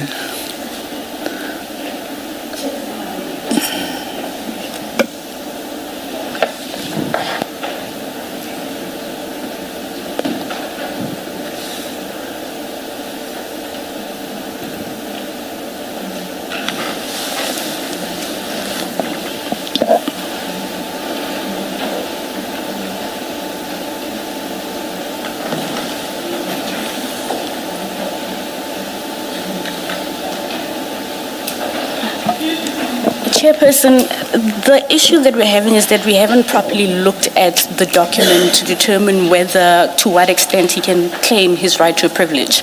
So provisionally, I would say yes, provided that we get a timeline in which we are informed that the supplementary affidavit needs to be in at a particular time, and then it allows us to look into the document and determine there isn't everything that's privileged that disallows us to hand it over to the Commission. Is there any problem sharing it with the evidence leaders right away? Chairperson, I have not looked at it in detail. It's a document that immediately after we had engaged, we came down, he handed it over to me. I quickly glanced over it, so I can't answer that question definitively. Is it a privileged document? Because if it is not, I would not understand why it cannot be shared immediately. Chairperson, I suppose if you have to ask if it is a privileged document, I do not believe so, because the investigators would have a copy of it. Then it should just be shared with the evidence leaders. So as you look whether there is a basis for claiming privilege, the evidence leaders will be looking at the document for themselves as well. Noted. Share them on those bases. We should be able to share it. It will be shared this afternoon still. That's correct. Thank you. Thank you, Chair. Thank you, Advocate Missy. I think it should, because as things happen in the Commission, documents become available and they are added to the exhibit bundle. so too, regardless of their source, so too shall this one. And this document is important. As a result, I'll have to park the issue I intended to raise in respect of 93. It's important because it would appear, Mr. Matala, that you have adopted this posture regarding almost all the issues or the persons you've been asked about. If we go then, before I forget, that is the conclusion of the supplementation of his statement. You confirm that that paragraph 94 is the end of your affidavit. Yes, I confirm. So then you have given your supplementation. So then, Ms. Sillo, yes. I don't want to get ahead of you because it may be that you're still coming there. When I looked at 2.2 of the 10-6 notice read with Schedule 1, according to my reading, item 5, the person who appears as number 5. Yes. Funny how quickly life opens up when you stop saying maybe.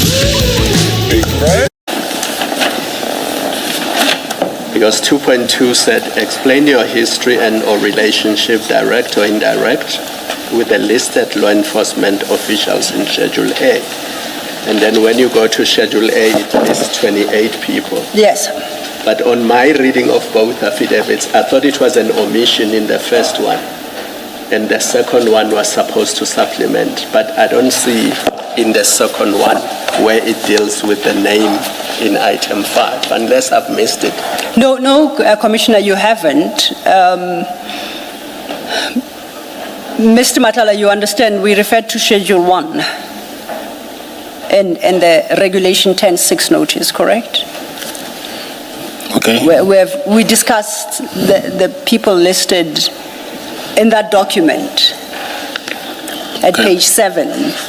And you will recall that in your original statement, when you, from page 12, you then dealt with, at paragraph 14, you dealt with a cluster of persons, 13 of them, from General Masemola to Major General Temba, about whom you said you will not be able to say anything regarding your relationship with them because they are your co-accused in the Medicare matter.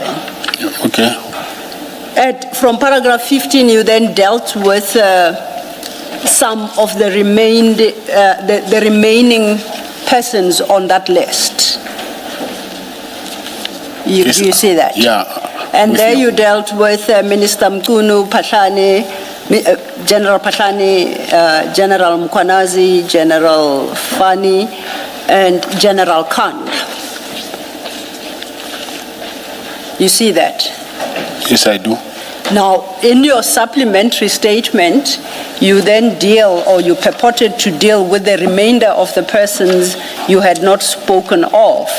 And in this regard, as we looked at your statement, you, at paragraph 71, page 14, you once again deal with Minister Mkunu.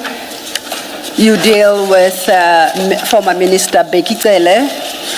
You deal with, once again, with General Patlane at 15. You once again deal with General Mkwanazi. And you deal, followed by General Fani and General Koza. This is the affidavit we've just looked at. General Khan. It did sound. There has to be an explanation, Chair, somewhere on my papers there must be a Koza. I apologize for that, General Khan. So you deal with those at your paragraph 71, starting at page 14 of the affidavit. You see that? Yes, I do. Then we went further in your affidavit at page 18, from page 17, from paragraph 89, you deal with Mr. Msibi, the late. You deal with Mr. Van Veek. Once again, Mr. Mkhotsi, and then you deal with Messrs. Hangwani Maumela and Mr. Suleiman and Suleiman Karim. Yes, I see that. Now you confirm, if you go back to your annexed Schedule A, that item 5 required you to speak about your relationship with Lieutenant General Shadrach Sibia. And the question posed by Commissioner Kumalo is that even in your supplementary statement, quote unquote, you have failed once again to deal with your relationship with General Sibia. You note that? Yes, I do. I think then perhaps this might be your opportunity to explain to the commissioners why you elected, notwithstanding that you were given a further opportunity to deal with that relationship in the terms as requested of you. Oh, firstly, if we can remember, Commissioner, you asked me about, this goes to General Sibia, but I need to take you back. You asked me about my interactions with General Mkonazi. What was it that was discussed during the meeting? And I only told you about the Medicare tender and the warrant. So, and I said some of the things I could not talk about them because I wouldn't want to prematurely disclose my defense strategy. Because if you go back, and now I mentioned about General Sibia, and the very same recordings that I was talking about, his name has been mentioned there. And I said those recordings are under investigation, and I do not know what actually are they investigating me about in those recordings. So I did not say anything about him because I did not want to somehow end up incriminating myself. I think, Mr. Matala, the question is, what is your relationship with this person? So it has nothing to do with offenses that are under investigation and the possibility of self-incrimination. You are being asked to explain your history and or relationship. Take Mr. Van Veek, for example. You've set out what your history and relationship is with him. Then you say, because he's a witness in the Medicare matter, you won't say anything further. But in relation to General Sibia, you don't even say you know him. You don't even say you have a history with him. Okay. And that is separate from whatever issues are being investigated and may be the subject of criminal proceedings. So I would expect you to please answer the question, what is your history and relationship with General Sibia? And then at a stage where you need to assert your privilege, you may do so. But I cannot accept that you are not even able to say, I know the person. I understand, Commissioner. So I will say I know him because of at some point I went to his office to make a complaint about the occupation of the lease agreement that I had with Public Works. So that is the first time that I got to know of him. The what of the lease? The lease agreement, I had a lease with Public Works for the hospital that is situated inside SAPS College, which is in Pretoria West. So and then I couldn't occupy that hospital. So that was my first time that I went to him to complain about that. Perhaps to assist you, please let's go to the Regulation 10.6 itself, because specific questions are posted there in respect of each individual that is listed in Schedule A. So if you could consider all the questions set out in subparagraphs 2.2.1 to 2.2.7, can we invite you to answer each one in relation specifically to General Sibia? That might help Commissioner. Sorry, Kumalo. Commissioner, can you please clarify that again? Please, let's go to the Regulation 10.6 in the same file that contains your statement. The first document should be the Regulation 10.6 notice. Yes. And if we go to page 3 of that file, At sub 2.2, it reads, explain your history and or relationship, direct or indirect, with the listed law enforcement officials in Schedule A attached hereto. In your response, you are required to provide the following information, and then it is set out in further subs 1 to 7 at page 4. May I make this request, Mr. Law? Can you please read all those sub-paragraphs, but instead of individuals or officials, specifically refer in each instance to General Sibia? I shall do so, Chair. And then, so you refer to 2.2.1, we'll wait for an answer. I shall do so, all Chair. the way down. Thank you. Thank you. So, but you have reacquainted yourself with paragraph 2.2. You understand what it requires of you. Of course. Yes. So then, back to Commissioner Kumalo's question, we are talking about your relationship now specifically with General Sibia, and we are going to consider each question in turn and have you speak and respond thereto, but confining your response only to your relationship with General Sibia. You understand? I do. Then the first question would be at paragraph 2.2.1, and then in this context would read, when and how did you meet General Sibia? If introduction was a third party, please provide the details of such a party.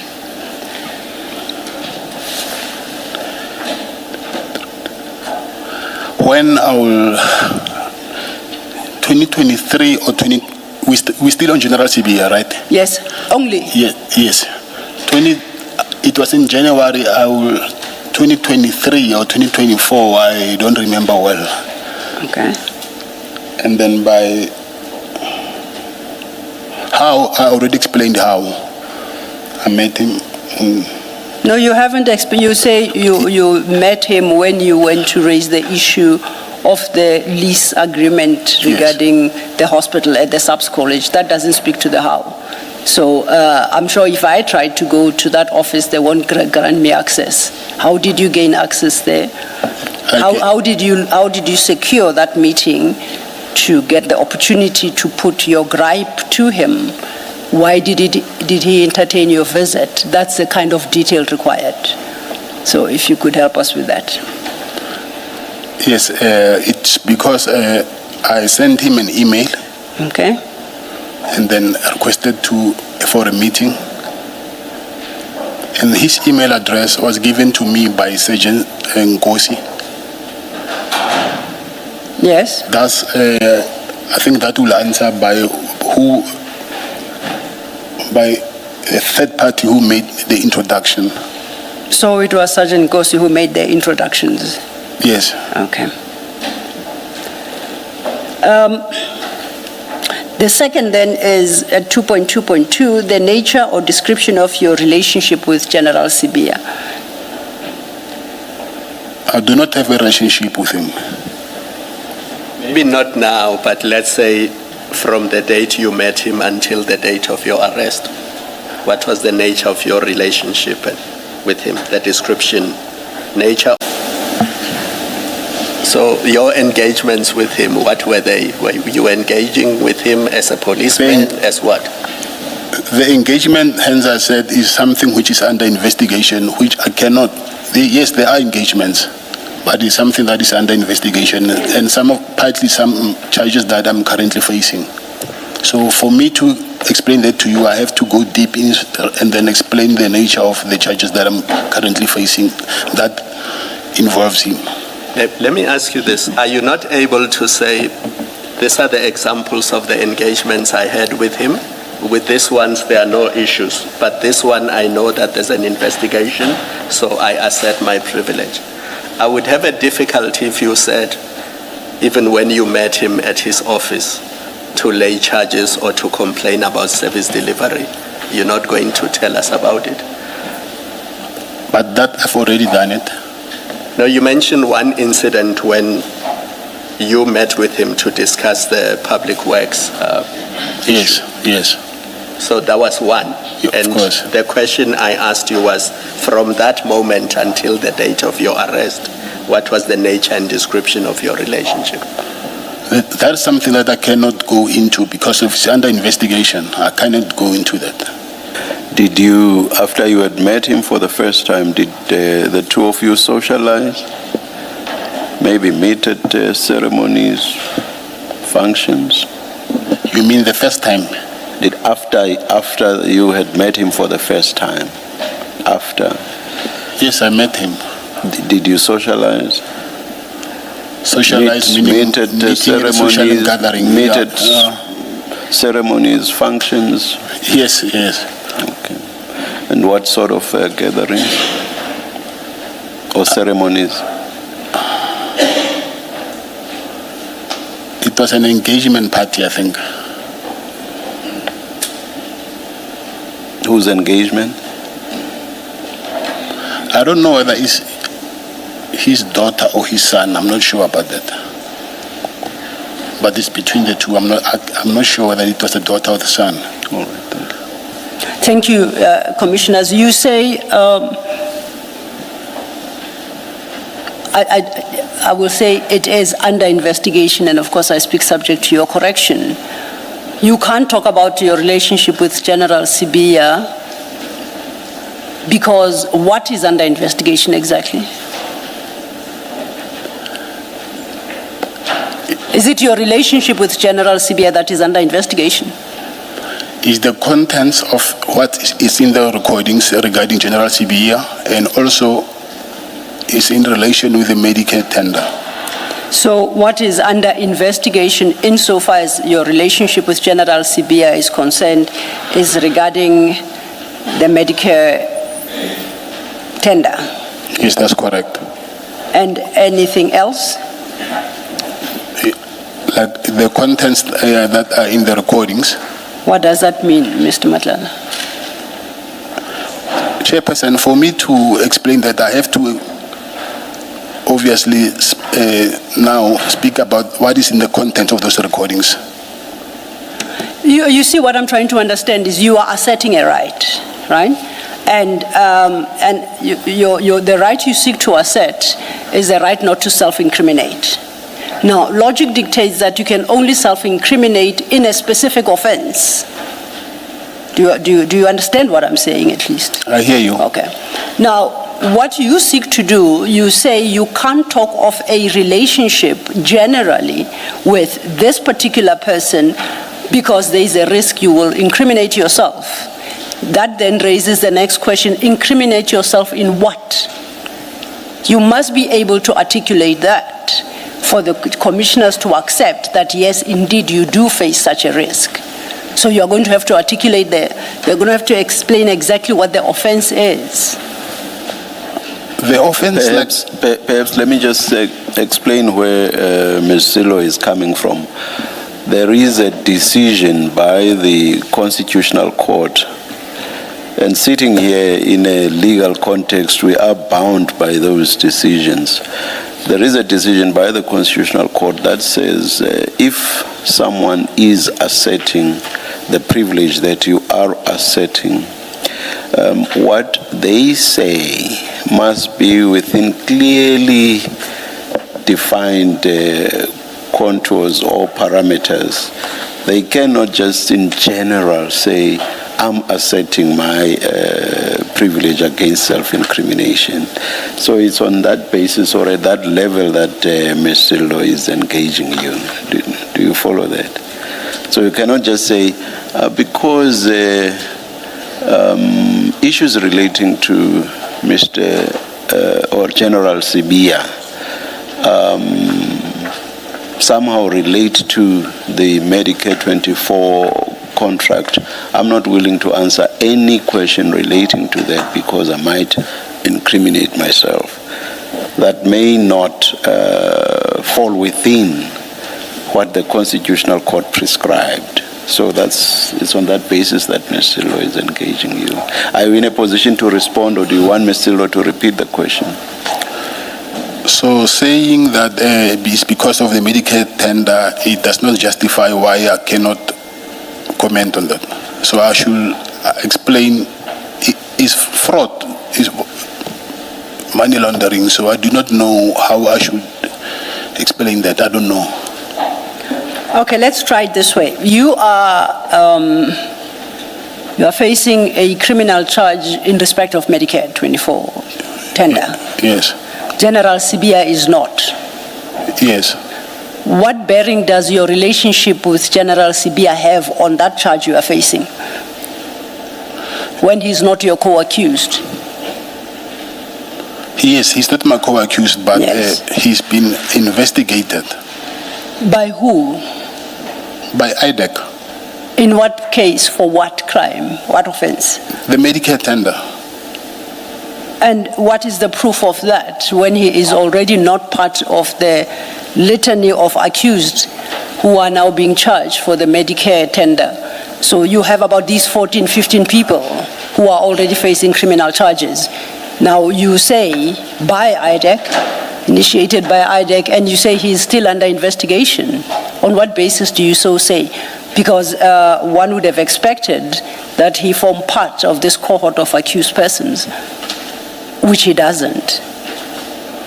Yes, I do not know why he's not part of the... Then how do you know he's under investigation? Because I've been questioned about him, and also I have made a statement under Section 204 when I was being questioned about him. You were questioned about him in respect of Medicare 24? Yes. Okay. I'll accept that. But what does that have to do with the fact that he's your friend? I'm sure you were questioned, and I suggest to you, about certain conduct.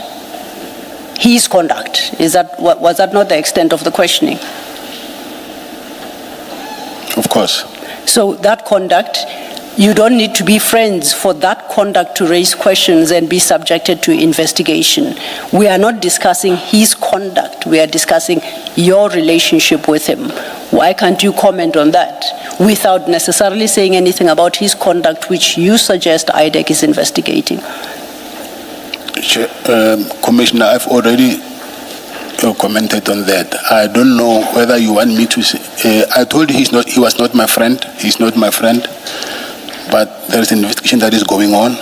So I do not know what is it that you say I cannot comment on. Unless now, if you want me to explain what is it exactly that IDEC is investigating him for. No, that's not my question, because you want that to be my question. I'm staying away from that question. I do not accept, just for the record, that he's under investigation, because you haven't even proven that he's under investigation. Your say-so is not enough.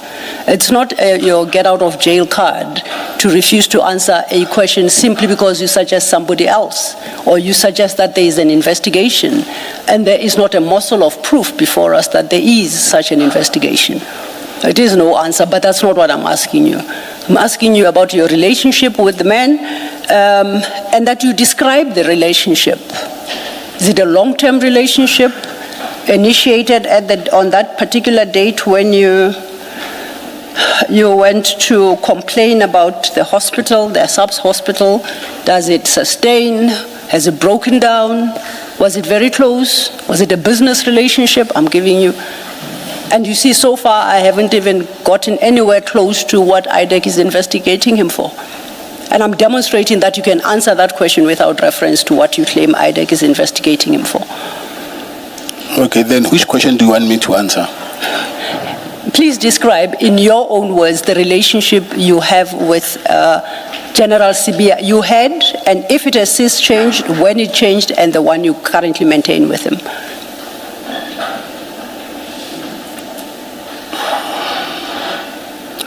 The relationship that I had with him, it was not like a friendship relationship. Okay.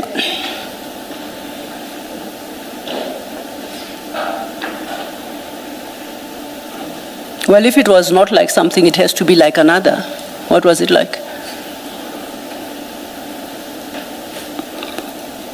Now you're pushing me to say something that I do not know what I will say, because he was not a friend, yes. And for me to go further, is the only way to do that then is to go now into the contents of the investigation, which I do not want to tap in that territory. Okay, let's... Was he an acquaintance? He's someone that I knew. Thank you, Chair. Perhaps then let's continue. It might become clearer in time for the commissioners. the nature of relationship. Staying then with the regulation 10.6 at 2.2.3, page 3, that's where I'm reading. The 10.6 required you, in respect of General Sibia, to explain the nature, extent, and frequency of your communications with him.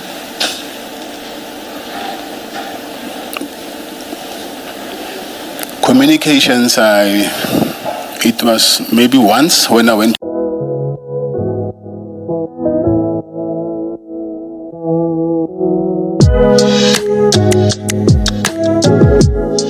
With him directly, and have you communicated with him indirectly? When we talk about indirectly, please explain the method of communication you conducted then. Directly, yes, through, I sent him an email. Yes. That was the first time. I've never called him directly. So I only spoke with him, I think, I will say 3 or 4 months. I'm just saying on top of my head, I cannot remember well. Maybe I'll say 3 or 4 months after I first met him. And then the communication then was through a third party, the very same Sergeant Nkosi. And how frequent was that communication? Frequent, plus minus 3 or 4 times. And what was the communication about? Let's leave it there because that is part of the investigation. Is the engagement party you attended of his daughter or son, are you seriously suggesting it's part of IDEX investigation? Yes, it is. In what manner? As to who engaged who and why, or why? I think I'll have to discuss with my legal counsel because I'm in possession of my 204 statement. The only way for you to understand that is for you to see the statement, but it is. I think then it would help for the commissioners to understand the basis on which you seek to assert this right? Because the attitude you are adopting is you cannot ask me about General Sibia because IDEC is investigating something somewhere. But Commissioner, fairly speaking, I have to go to court and account on this, so I cannot now ventilate anything that is to do with him, especially something that is already being under investigation. I do not know even whether he will be charged or not. So chances are he might not even be charged. I don't know that. But currently myself, I'm charged, and I have to go to court and account for these things. So I don't think it's fair for me now to speak about something which I'm not sure at the end of the day whether I'll have to account for that or not. You see, the challenge I have, Mr. Matala, is I think you conflate yourself with General Sibia. You are not General Sibia. You are facing charges for your conduct. And we haven't done anything to even stray into that discussion. We're talking about something separate, which is your relationship with yet a third party who's not charged with you. So I don't understand, in the current criminal case that you are facing, how you'll be called to account for your relationships with, including General Sibia. How does that come into play? It actually does. How? I don't know how because I'm not an investigator. Okay, then I'll tell you that it doesn't. You cannot even, I won't even say prove, is too high a threshold. You cannot even persuade the commissioners that it is relevant for purposes of the current criminal case you are facing. You are not able to. You accept that? I do not accept that. Okay, then if you don't accept that, then demonstrate to these commissioners that relationship is relevant to the charges you currently are facing. I think I've just said it that the only way for me to demonstrate that is for me to now to get right inside the cracks of the matter, which is something that I cannot do. Then I'll put this proposition to you, that you don't want to talk about the nature, extent, frequency of your communications with General Sibia, because if you do, you are at risk of incriminating yourself in some offense because they are, by their very nature, they would be breaching the law. That's my proposition to you. What's your response? I cannot argue with you on that. Okay. That's how you see it. Then, before you move on, Mr. Madlanga, in describing the nature of the communications with General Sibia, you have a number of options, and without getting into the detail of it, and I don't intend to repeat what Ms. Silla has said to you, because ultimately the Commission must be satisfied that you have correctly asserted the privilege against self-incrimination. And for us to do that, we need to know what it is that you avoided talking to, not in general terms, general broad terms, but specifically. Having said that, when I say you have a number of options, I can put this to you as an example. You have had interactions with General Sibia. We know you sent an email, you went to the office, and you do say it had to do with the lease. I think it's competent to ask you, have you had any interactions with him about the Medicare contract, still at general terms? And if you are asked what exactly, you can say, I wanted help to resolve the lease issue. You testified in the ad hoc committee, for example. You said you interacted with him about the kidnappings of, I think, Mr. Bushocha and Mr. Dikale. That has nothing to do with your Medicare contract. And if you don't speak to that, then you are not being frank with us. If you don't say, well, other things that have nothing to do with the Medicare contract I've dealt with him, then you're not being frank with us. The chairperson said to you, asked you, have you socialized with him? And it had to be it had to be dragged to you, in my opinion, for you to say, yeah, we had an engagement. So there are topics that demonstrate or would explain and say something about your interactions with General Sibia, and they have nothing to do with Medicare.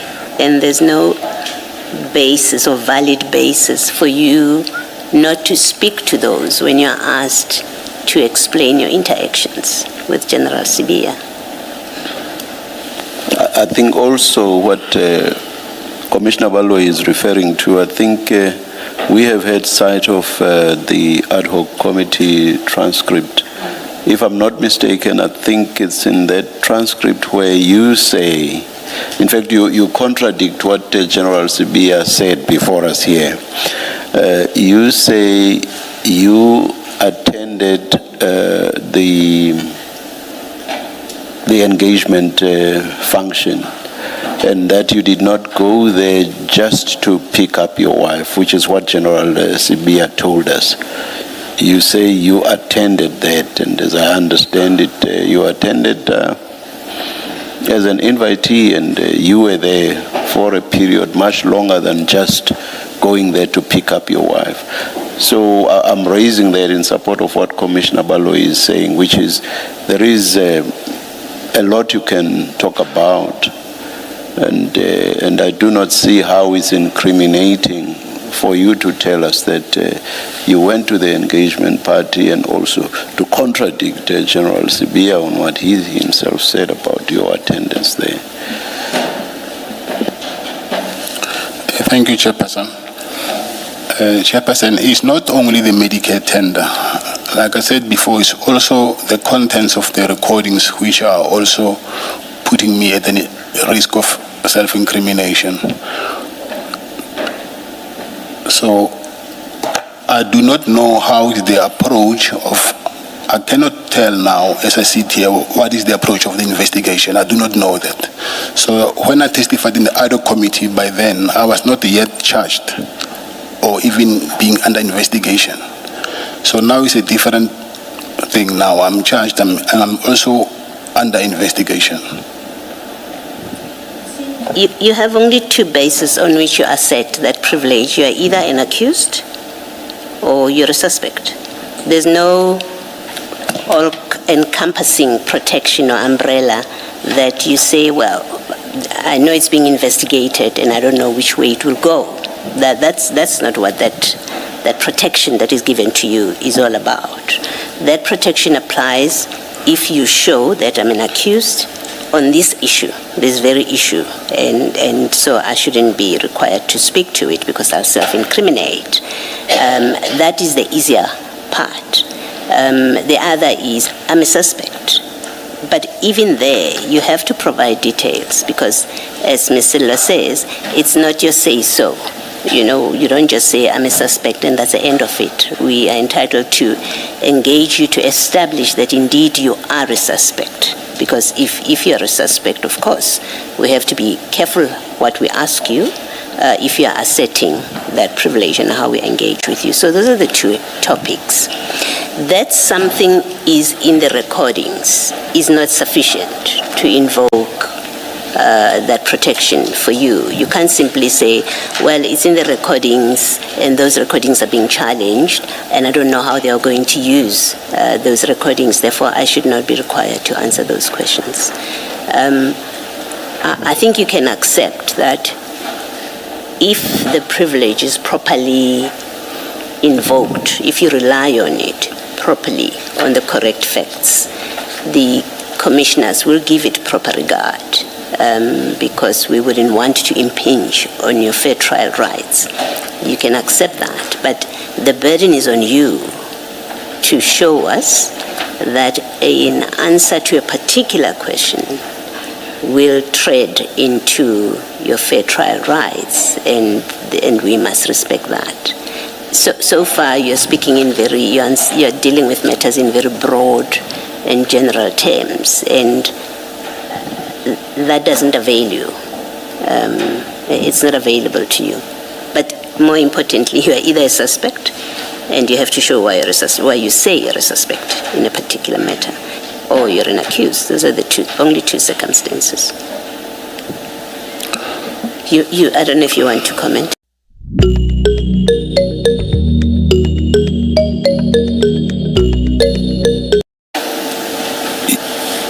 I said I will make sure that I get the transcript from the pre-trial to prove that I'm actually a suspect in those recordings.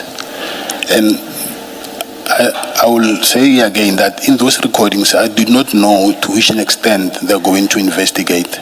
So I do not want to be careless by saying something that will later incriminate me. But that is a fact that I am under investigation for those recordings, and then I will prove it by getting those transcripts so that you will know that actually I am a suspect.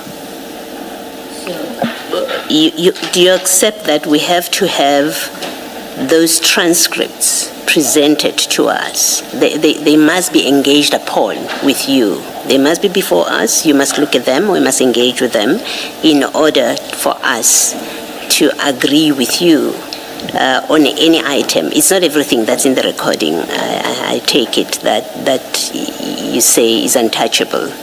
But even if that's what you're saying, that everything in that recording is untouchable, you do accept, at least I think I understand you, to accept that those recordings would have to be before us, and then to engage with you when you say, that part, if I deal with it, I'm self-incriminating. You accept that? The recordings, I do not want to deal with them because they are under investigation. What I wanted to do is bring the transcript to show that those recordings are being investigated. Transcript of the recordings? I'm sorry, I meant to say the contents of the recordings, yes. That's what you mean when you say transcript. You mean the contents? I said I will bring the transcripts to prove that what is in the recordings, I'm actually being investigated for that. So for me to prove that is to bring the transcripts. Yeah, I'm just trying to clarify the transcript of what? Of the recordings. No, I'm sorry. No, I'm sorry. The transcript of the pre-trial where the state advocate mentioned that I am under investigations in regards to those recordings. Okay. All right, but you've heard me, what I said earlier. Yes, I did. We would have to hear as per question or topic.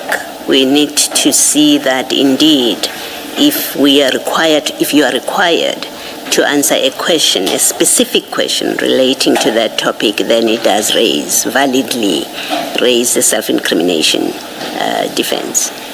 I take that, yes. Thank you. Thank you, Chair. Perhaps if we could see if we can quickly work through this list. We now get to sub 2.2.4, which required you to comment on the nature, extent, and frequency of physical meetings and/or gatherings with General Sibia, including when, where, and how these meetings were organized. Provide details of the persons in attendance and as well as the purpose for each such meeting.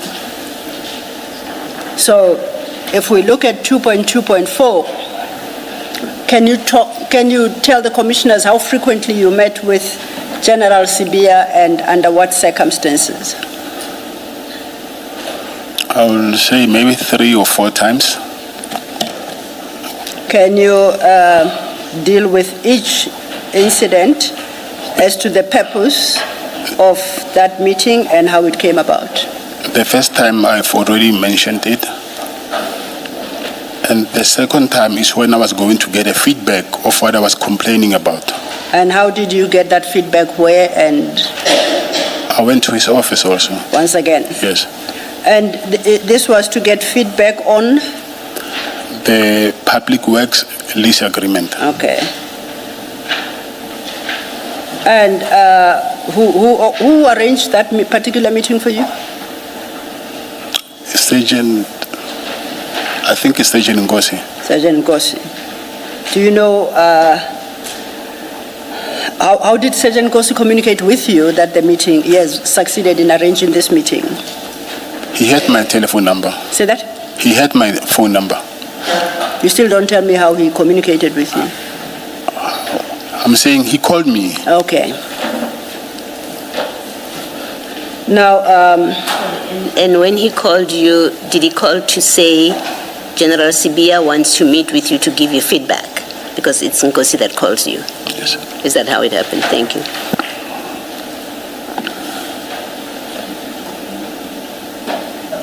You said yes, Mr. Matala. Yes, yes. Oh, I too had missed the answer, sorry. So that is the second time. Now, the next time?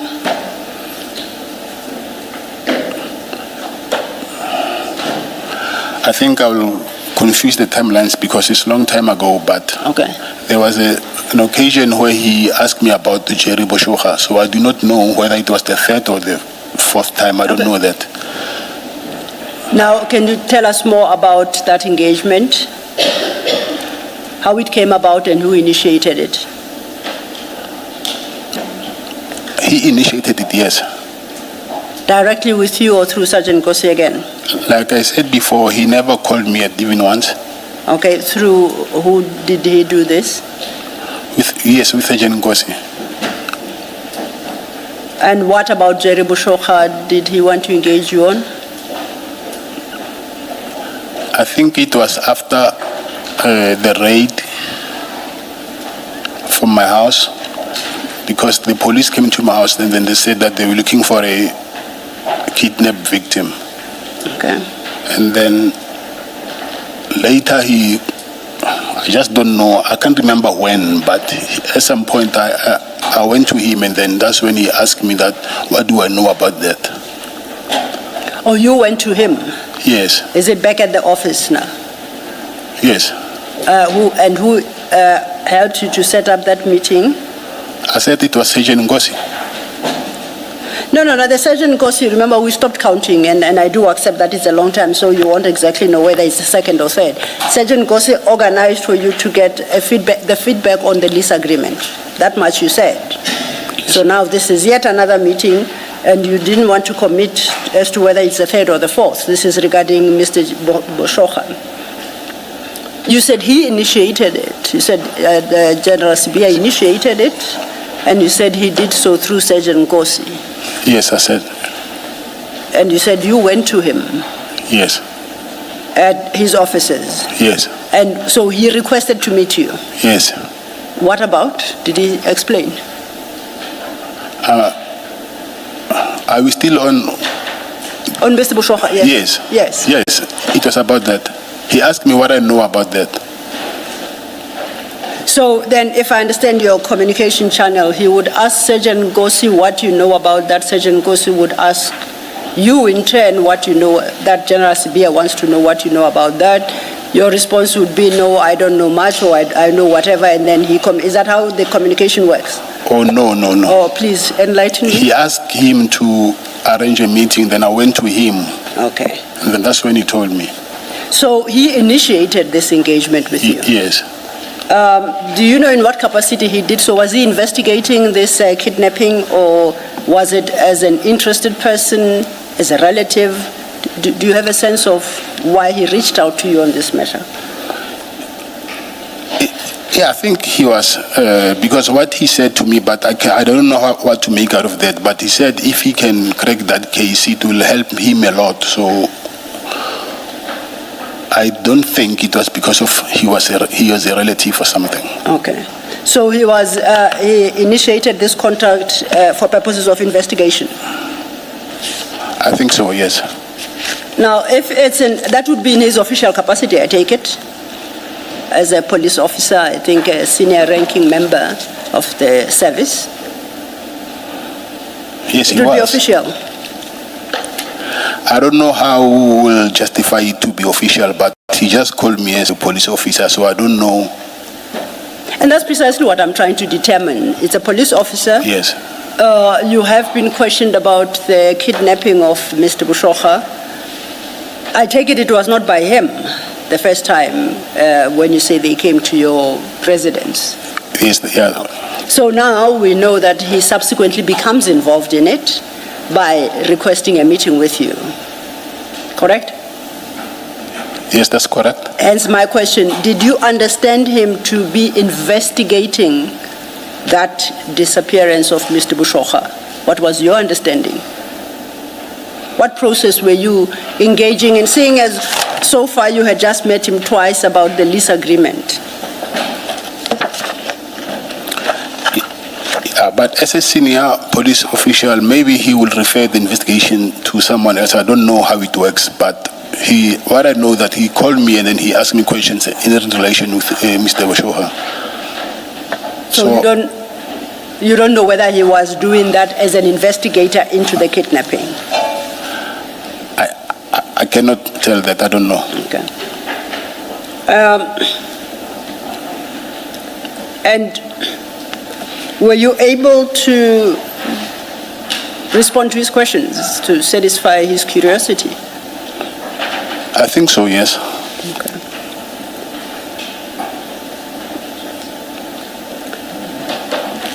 Now, we would have said that's your third meeting, but you did say that it was some time ago, so now you're no longer so sure. I will just talk about the next contact you had with him. When was the next, and who initiated it, and where, and what about? Okay, let me say this, because all of his requests to meet him was through Sergeant Nkosi. So from now on, whenever he called me, it's through Sergeant Nkosi. Okay. Yes. So then before you get to my question, if he was an investigator in this Mr. Boshoga's disappearance, shouldn't he have contacted you directly? Isn't that what investigators do? Couldn't you have obtained your number from Mr. Nkosi and say,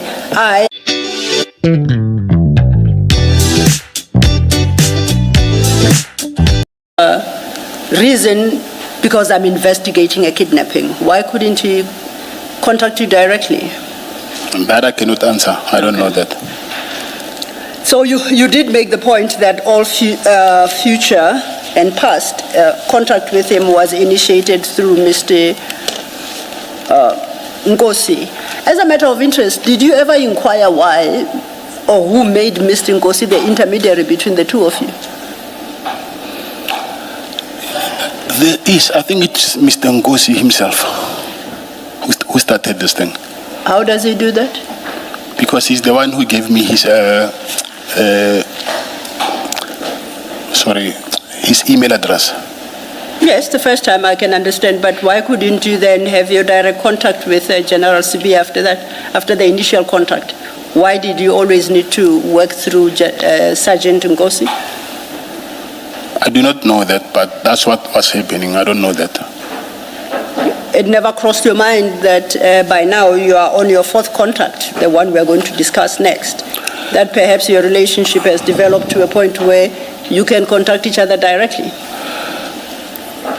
Commissioner, when that thing was happening, obviously I wouldn't know by then, but now I will understand why that was happening. But unfortunately, what was happening is something that I cannot speak about. I think I requested that some part of my evidence I will request, because I'm under investigation. I'm really under investigation. I'm not making this up. So I asked that maybe if it's possible that I can, some of my testimony can be in private, because I cannot risk incriminating myself. That I cannot do. Does Mr. Bushokha's kidnapping have anything to do with Medicare 24, which we know is the case you are currently facing in Medicare 24? Yeah. You have always invoked Medicare 24, and I'm interested to find out now whether Medicare 24 is relevant to the issue of the kidnapping of Mr. Bushokha. No, it's not. Okay, so Medicare 24 is out of the way. So what is the basis on which you cannot speak? You say you're under investigation by who and for what? I'm saying, we're speaking about General CBA now. I think your question is in relation to General CBA. I'm saying I'm being investigated, and then I'm also charged for in relation with the Medicare tender, and also the recordings that I mentioned. You hit your mic. Thank you. The recordings that I mentioned earlier, that also his name is been mentioned there. So I'm saying this because I know for sure that there is an investigation going on in relation with those recordings, and also I've been questioned about him by IDEC. IDEC? Yes. Okay, perhaps if we look at it this way, what do you, to your understanding, what is General Sibia being investigated for? And by who? Now, for me to do that, obviously I need to disclose the nature of the investigation and my case. No, that's not. What is he being investigated for? Yes, offense? Yes, that offense. For me to mention that offense, I'm saying now I have to speak about what I'm trying to avoid. No, that's very cryptic. Can I yes. try? Mr. Madlanga, you speak reference to IDEC investigating General Sibia. Is it about, does it relate to Mr. Bushokha? That you can answer. No, I said it does not relate to that. It doesn't relate to him. Does it relate to the Medicare contract? Yes, it does. Okay, thank you. Thank you, Commissioner. That's the point I made. I said we'll stay off Medicare 24, but you can talk about the kidnapping of Mr. Bushokha that General Sibia investigated, and in the course of investigation he engaged you. What's that got to do with Medicare 24? Nothing, right? No, we're not speaking about, it's two things here. So Medicare 24 is a separate thing. So when you called me about Mr. Bushokha, it has nothing to do with Medicare 24. It's something different. So which means then we can talk about what your engagement regarding the kidnapping of Mr. Yes, of course, we can. Yes, so let's continue talking about it then. Chair, I'm looking at the time, perhaps a comfort break, I don't know. I appreciate we started late, so I don't think it's appropriate to stop at this juncture, otherwise we'll run into trouble time-wise. Let's take, what?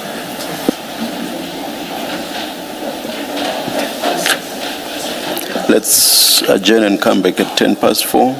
Thank you.